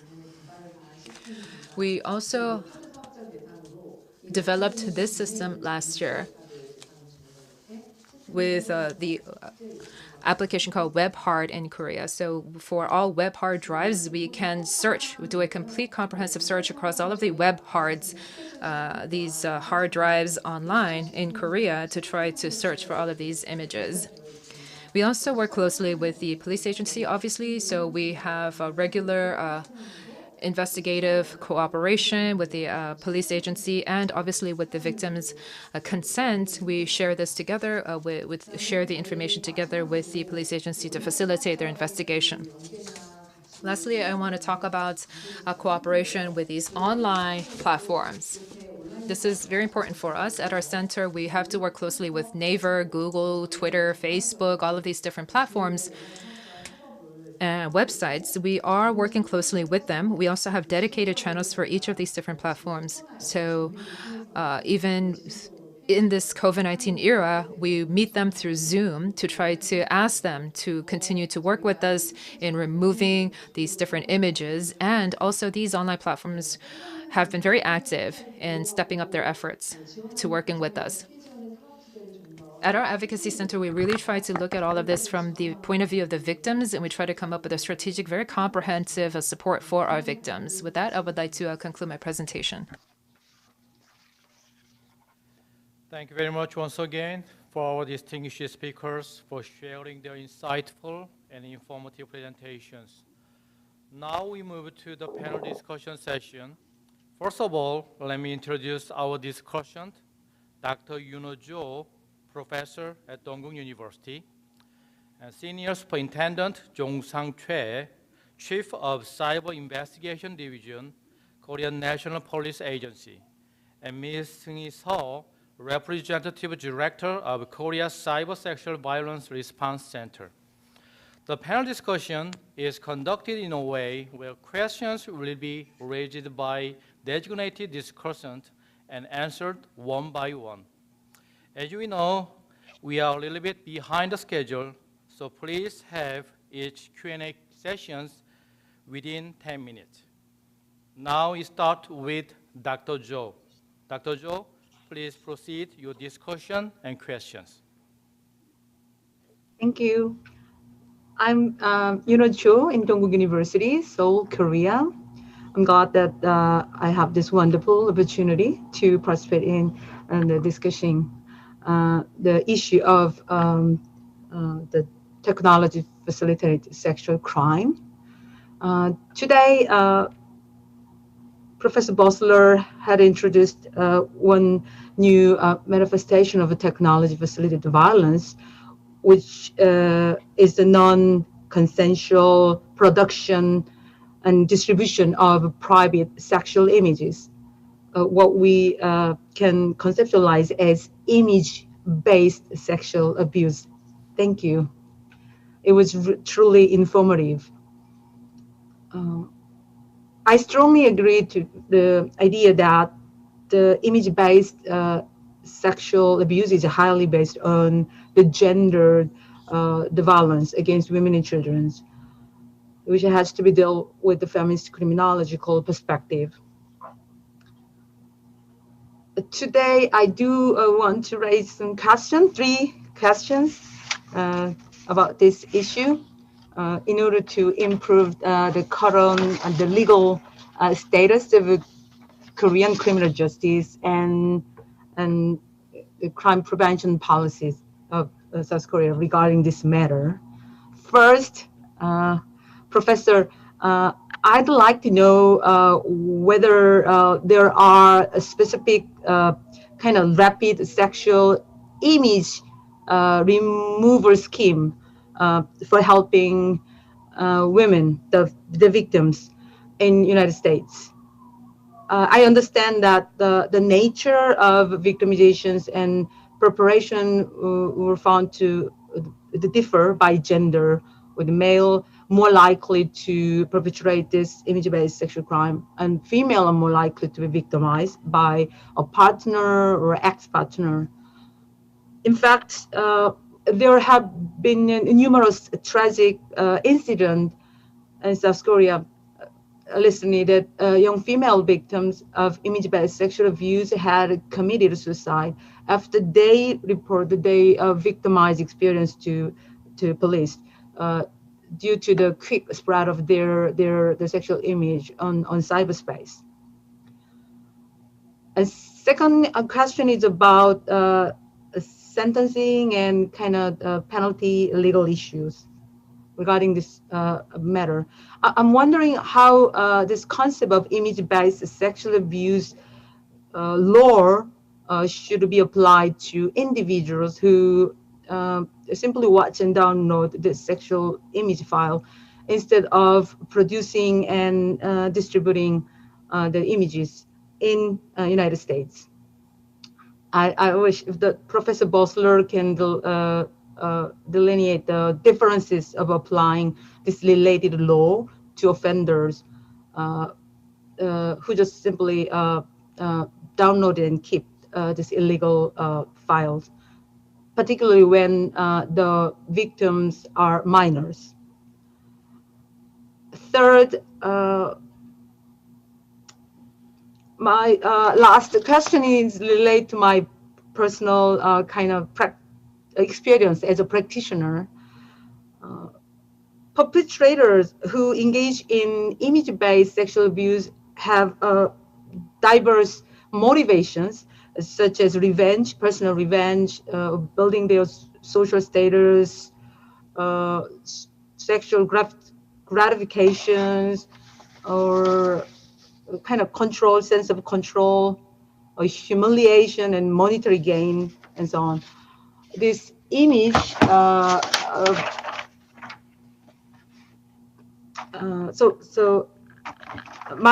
I'd like to know what will be the most suitable correctional management strategy and investigative technique toward the criminal who committed this image-based sexual abuse. Previously, I was a probation and the parole officer, so I'm wondering what will be the professor's kind of the idea about modifying this problematic behavior.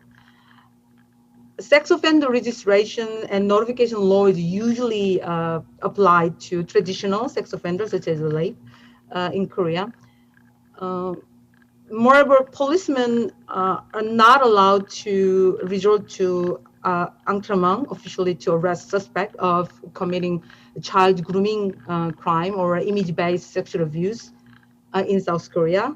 So I hope these three questions can be addressed by Professor Bossler. Thank you.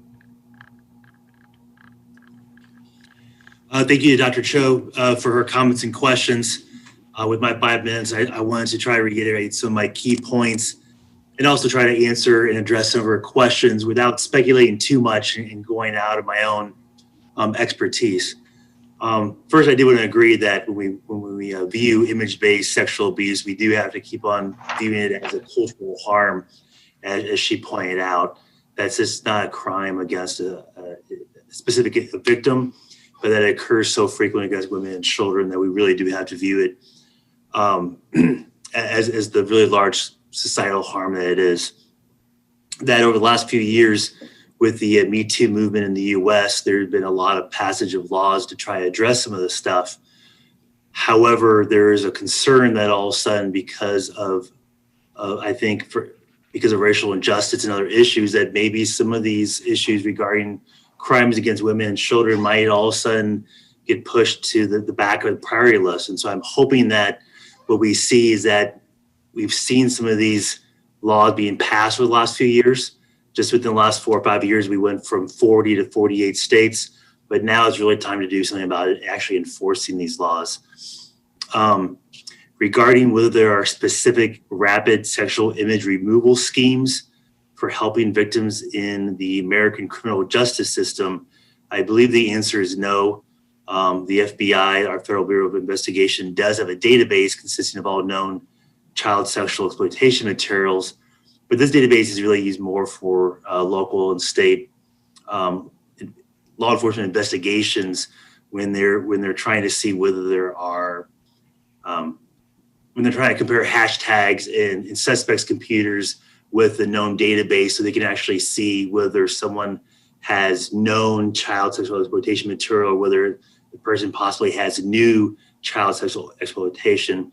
And as Dr. Bull and Dr. Park was pointing out, there really is so much child sexual exploitation material out there that law enforcement, unfortunately, in the West, and I assume most countries, unfortunately have to focus on the creation of new material because there's so much just existing out there.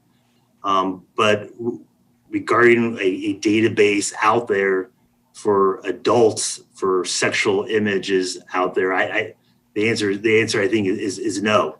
Unfortunately, the responsibility to try to remove non-consensual sexual images in the U.S. appears to fall mostly on the shoulders of the victim. I was really impressed to hear everything about that last presentation about everything that South Korea is doing, because I don't really kind of see that coordinated effort in the U.S.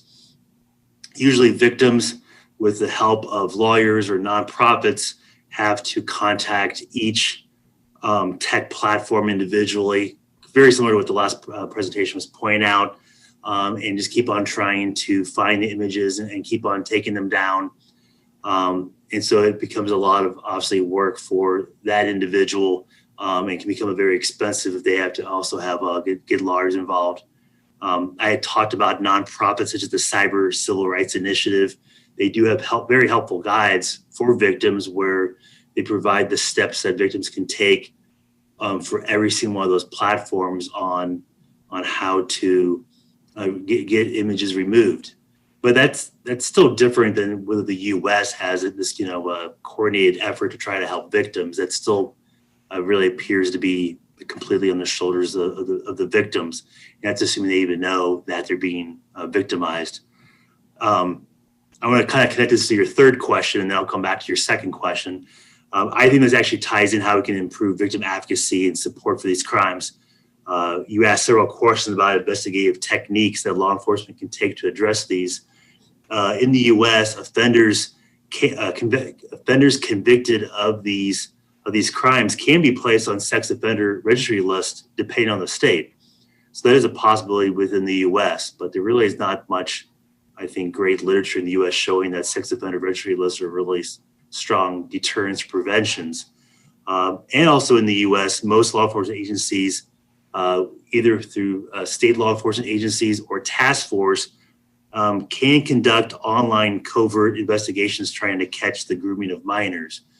But once again, those kind of are really focusing on crimes against minors and not really focusing on crimes against adult women. So personally, I think the real focus on addressing a lot of image-based sexual abuse by law enforcement really needs to happen at the local level. Patrol officers, first responders, detectives, police administrators really need to be better educated on this crime when they get called by victims, when they are responding to crimes. There need to be better resources to help them. I think we have to stop treating this as a personal problem, similar to how we treated domestic violence a couple of decades ago. Police officers need to know where to actually refer these victims to. This is an issue with cybercrime in general, where local law enforcement just does not know quite often what to do in the U.S. about cybercrime. They kind of tell them, I think they kind of just hope the problem goes away magically by itself, or they tell them to contact someone else. So with these cybersex crimes, it's kind of the worst of both worlds, where local law enforcement probably doesn't know how to really respond to cybercrime in general. And now they also really don't know how to help these victims of these cybersex crimes.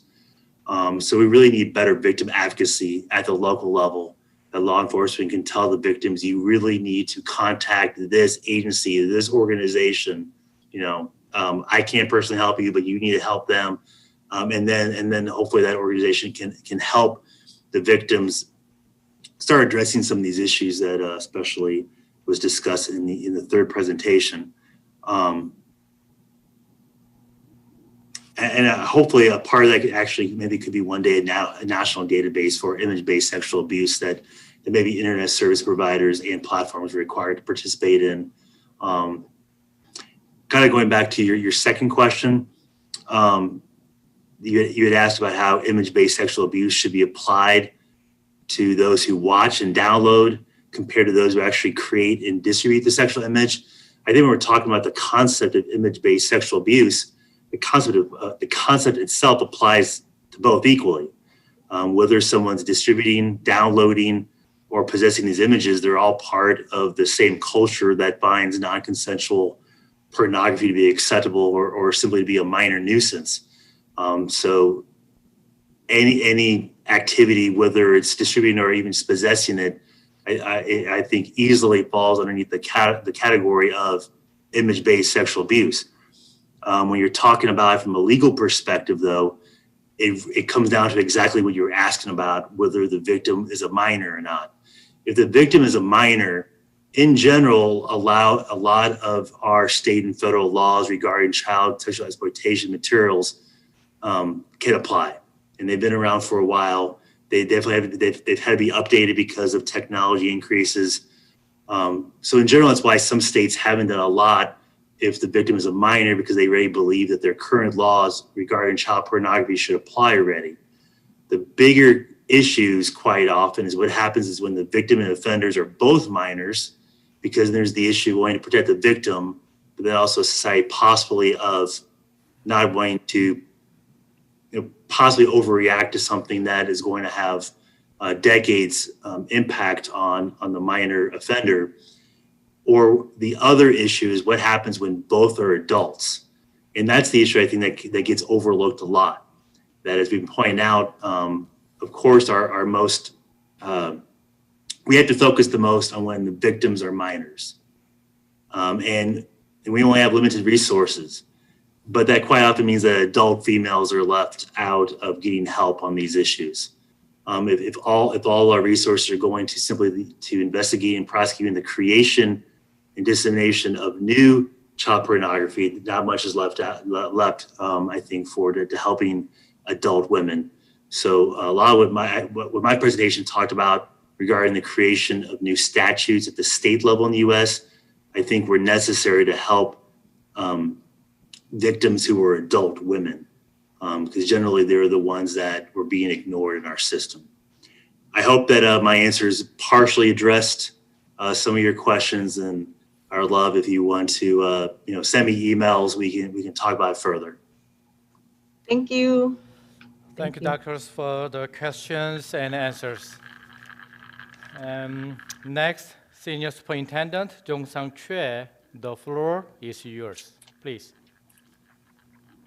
I am Director Choi Jong-sang of the Cybercrime and Investigation Division of the Korean National Police Agency. It is an honor for me to participate in this seminar as a panel. I have been working as the director since August of 2018. We supervise investigation of cybercrimes such as network intrusion, online fraud, and distribution of illegal contents, including child exploitative materials. I will carry on with my presentation in Korean because my English is not fluent enough to continue on. Okay. 아동 성착. So I agree with the speaker's opinion that the sexual exploitation of minors is a global issue that cannot be contained in a single country or society. So I agree with Dr. Bo's opinion on that. So after the notorious Nth Room case was released, the Korean police realized that a comprehensive approach would be needed to tackle online sexual exploitation from the point of victims' protection and investigation. That is why, accordingly, a special investigation headquarters was established in the National Police Agency on the 25th of March for digital sex crimes, and special investigation units were installed on every level of the Korean police structure. So by the end of October, 191 online sexual offenders were apprehended, while 217 of them were detained. What is really noticeable is that the Special Investigation Headquarters does not limit victims of sexual exploitation only to children and juveniles. If sexual materials are created by coercion or blackmail, the Korean police would categorize them as exploitation materials and prioritize cases dealing with them, even if the victim is over age. So offenders are categorized into 4 different types according to seriousness of their crimes: producers or operators of abusive materials, distributors, possessors, reviewers, and participants. So these participants refer to accomplices who did not directly commit sex crimes.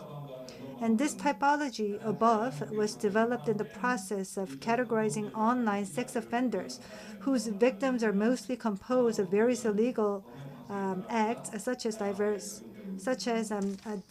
doctor's room as well as Nth Room, and diverse charges are held to cover their varied violations. And starting 9th of May this year, buyers of child exploitation materials now face harsher sentences, while new statutes have been established regarding possessors and viewers of the materials. The typology and newly established statutes mentioned above are incorporated into investigation manuals used for law enforcement training. So, I have a question to Dr. Bo. So the Korean law enforcement tackles online sex exploitation crimes with an integrative approach, end-to-end approach, aiming to apprehend all offenders ranging from suppliers to demanders. It makes no difference whether a certain case began with possession or distribution. Do other law enforcement train investigators to approach cases according to typology, such as possessors or producers, and have segmented manuals according to typology? What are the benefits of segmented approaches? Second question is that the Korean penal law now restricts viewing of child exploitation materials according to the belief that it is the strictest instrument to prevent sexual exploitation of minors. So are viewers defined separately from buyers and possessors in other countries such as the United States? Do statutes regarding them exist in other legal systems? Lastly, does the notion of exploiting an adult exist in other countries? And if it does, how serious is it perceived as? I'd like to get your answers for that. Thank you very much. Wonderful. Thank you so much for those questions. I'd like to start with the question you raised first about what different law enforcement approaches are used to think about these different types of offenders and training. And that's a really interesting question, and one that we've done a lot of work trying to unpack. I do work now looking at training for law enforcement in terms of technology facilitated crimes against children. And one of the first things we wanted to know is, what does the literature say about what training should look like? What does it entail in different jurisdictions, different countries? What's covered? And what we found was that there is very little publicly accessible information out there on what training for law enforcement entails. So those that are involved in a particular law enforcement system might be very familiar with their own training offerings, but people that are not inside the system typically are not provided access to that type of material. And that's likely due to the sensitive nature of this topic and the fact that perpetrators could potentially use what is learned about training to either avoid detection, to think about ways to circumvent prosecution, potentially to further their abuse. So there's a lot of reasons why there's some pressure to keep information about what's included in these types of trainings confidential. So I'll start with that there's not a lot to draw from to be able to speak to what's going on in different places in terms of how training of law enforcement is approached and whether typologies or thinking about different types of offenders is part of what's being considered.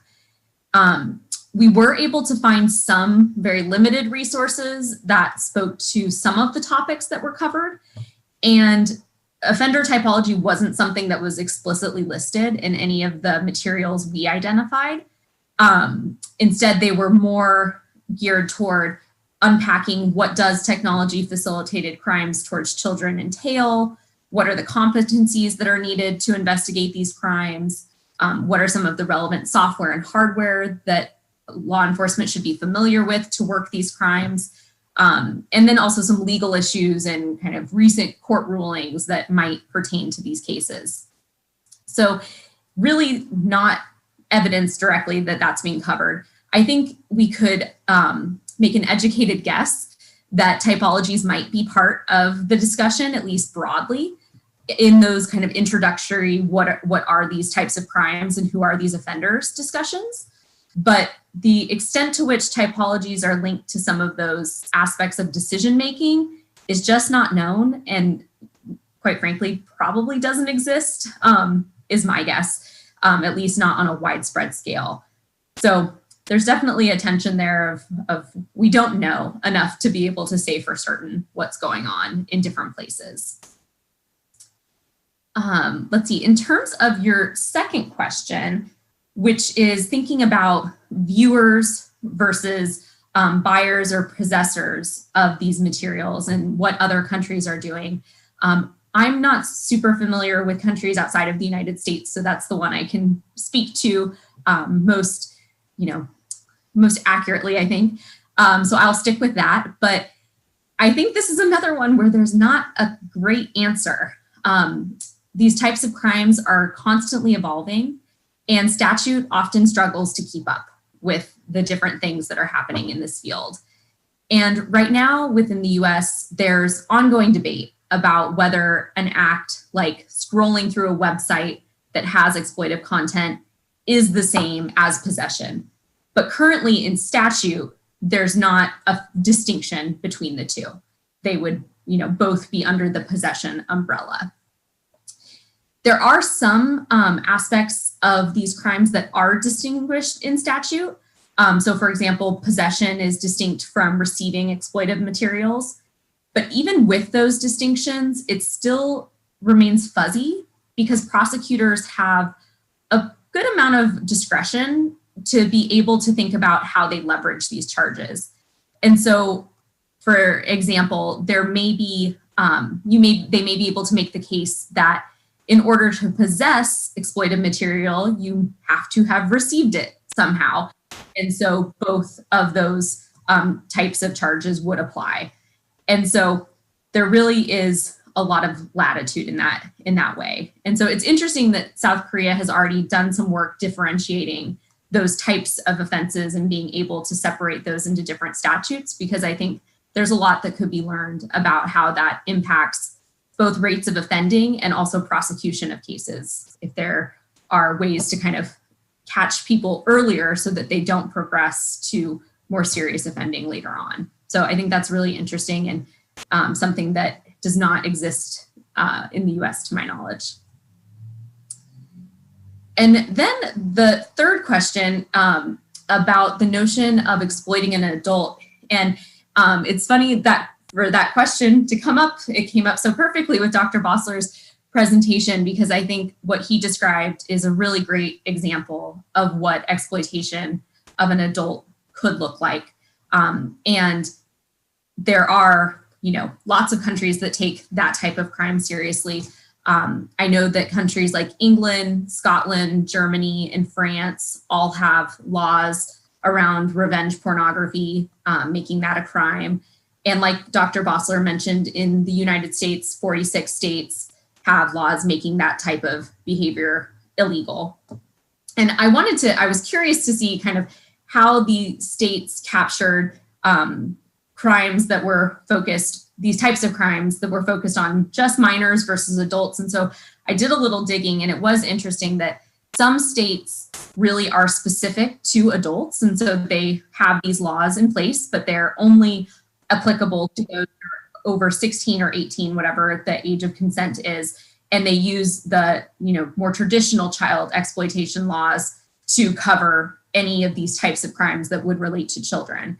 But others are more broad and could be applied regardless of the age of the victim. So there's some differentiation there. But I think that is a really useful example of what exploitation of an adult looks like, and something that is a topic of interest around the world. So thank you. Okay, thanks for your discussion. And lastly, Director Seung-Hee Seo, you have the floor.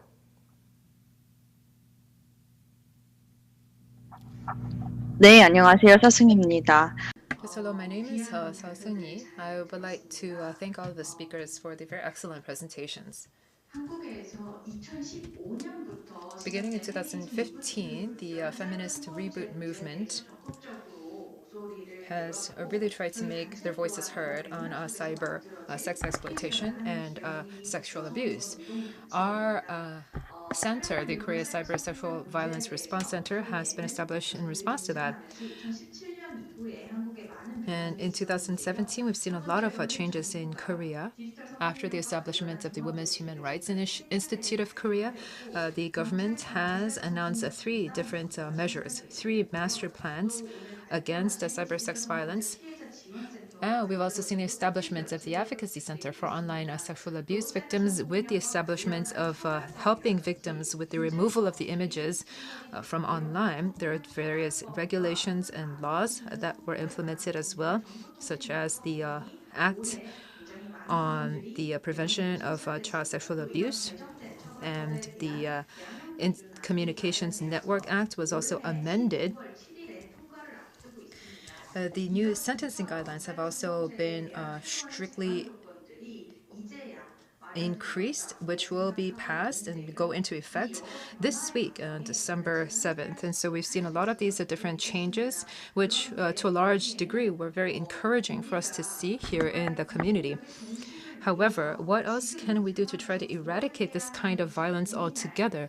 So I think that right now we are at that turning point, a transition point for us to think about what we must do for the long term to fully eradicate this kind of violence from happening in the first place.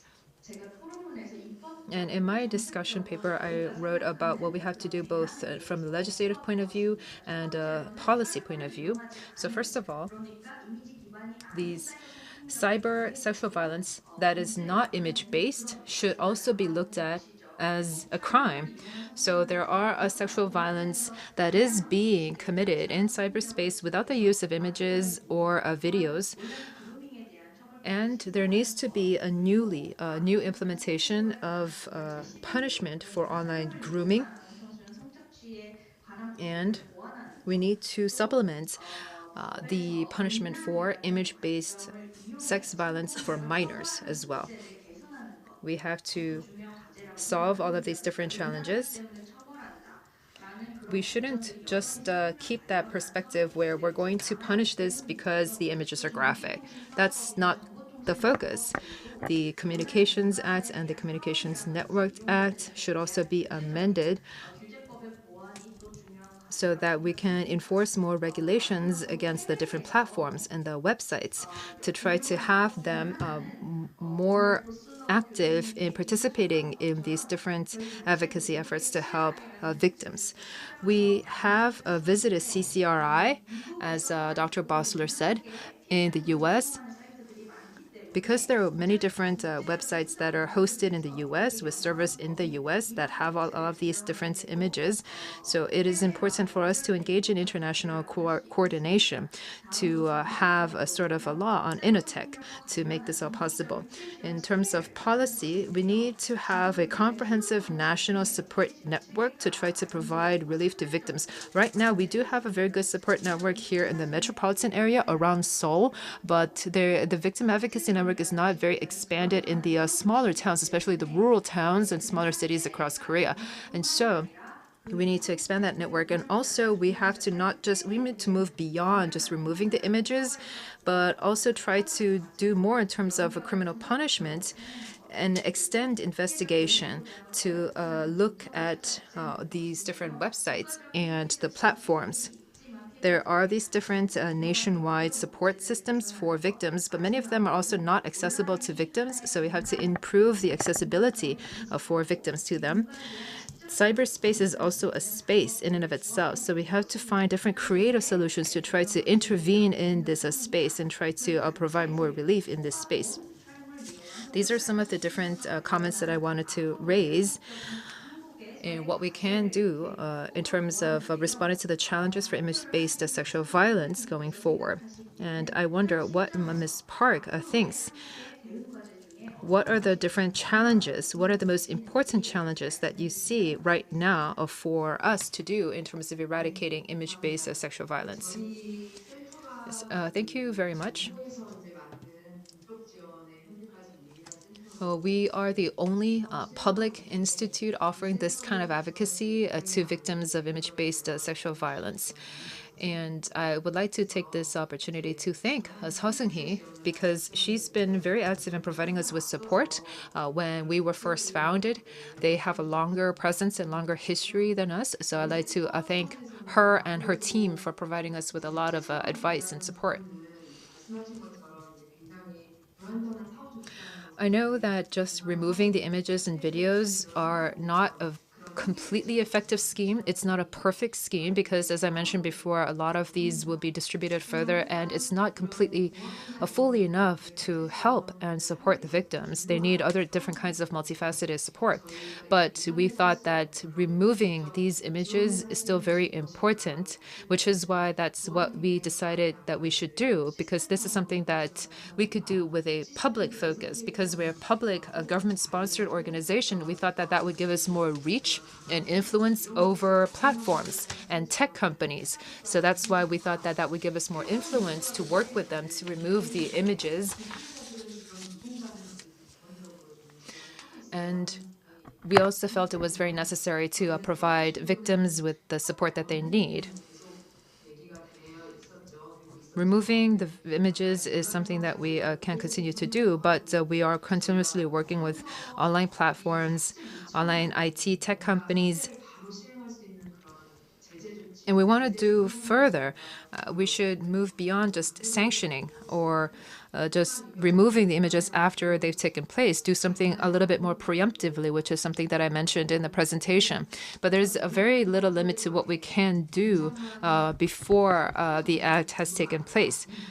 So I think it's very important for us to educate and train and raise the awareness of tech companies, of these platforms. So instead of, yes, coordinating with them and working together with them to take down the images is very important, but we thought that we should also engage with them with more discussions and training and education so that the tech companies can also see for themselves how damaging the distribution of these images is, so that they can also have a heightened level of awareness and really agree with us on the importance of this matter, so that they can even step up their game even more in helping us with the removal of these images and victim advocacy. So that's another thing that we are doing.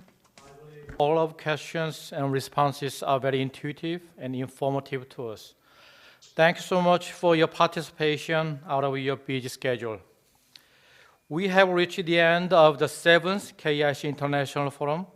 On behalf of the organizer, I would like to once again thank our speakers and all participants. Their presence has been invaluable and helped make our forum a great success.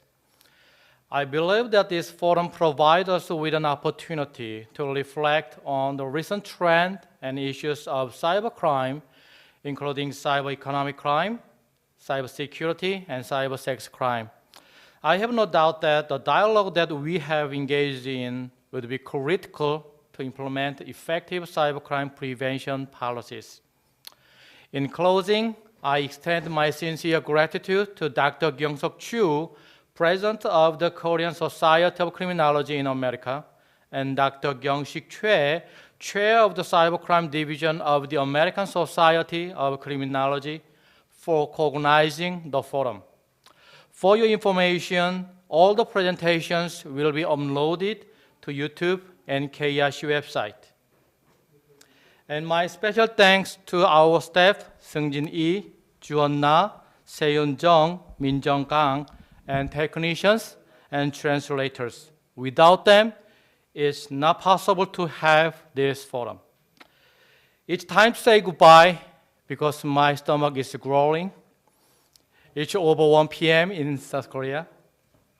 Oh, excuse me, we have the presence of our institution. Hello, everyone. All of us are prepared to greet to you all.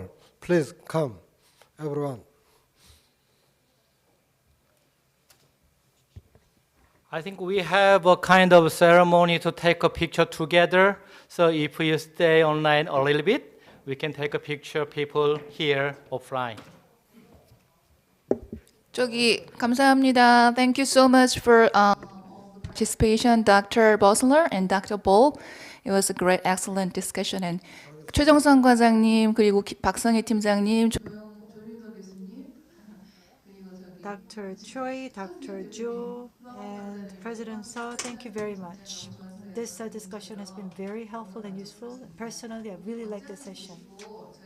And with the President, we're going to have a full family photo together. So could you please stay online, stay connected to the Zoom? Thank you.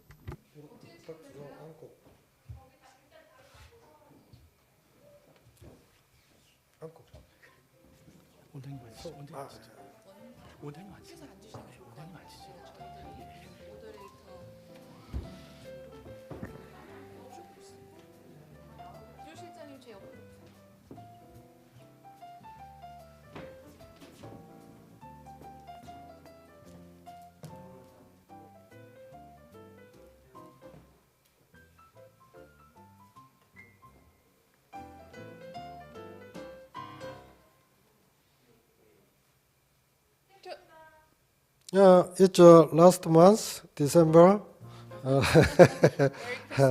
Yeah, it's a hard times, but in our mind, we celebrate Merry Christmas and Happy New Year.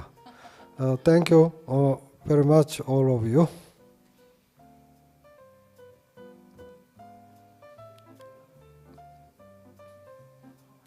That's it. 스태프들 오세요. 오세요. 아니야. 됐어. 어?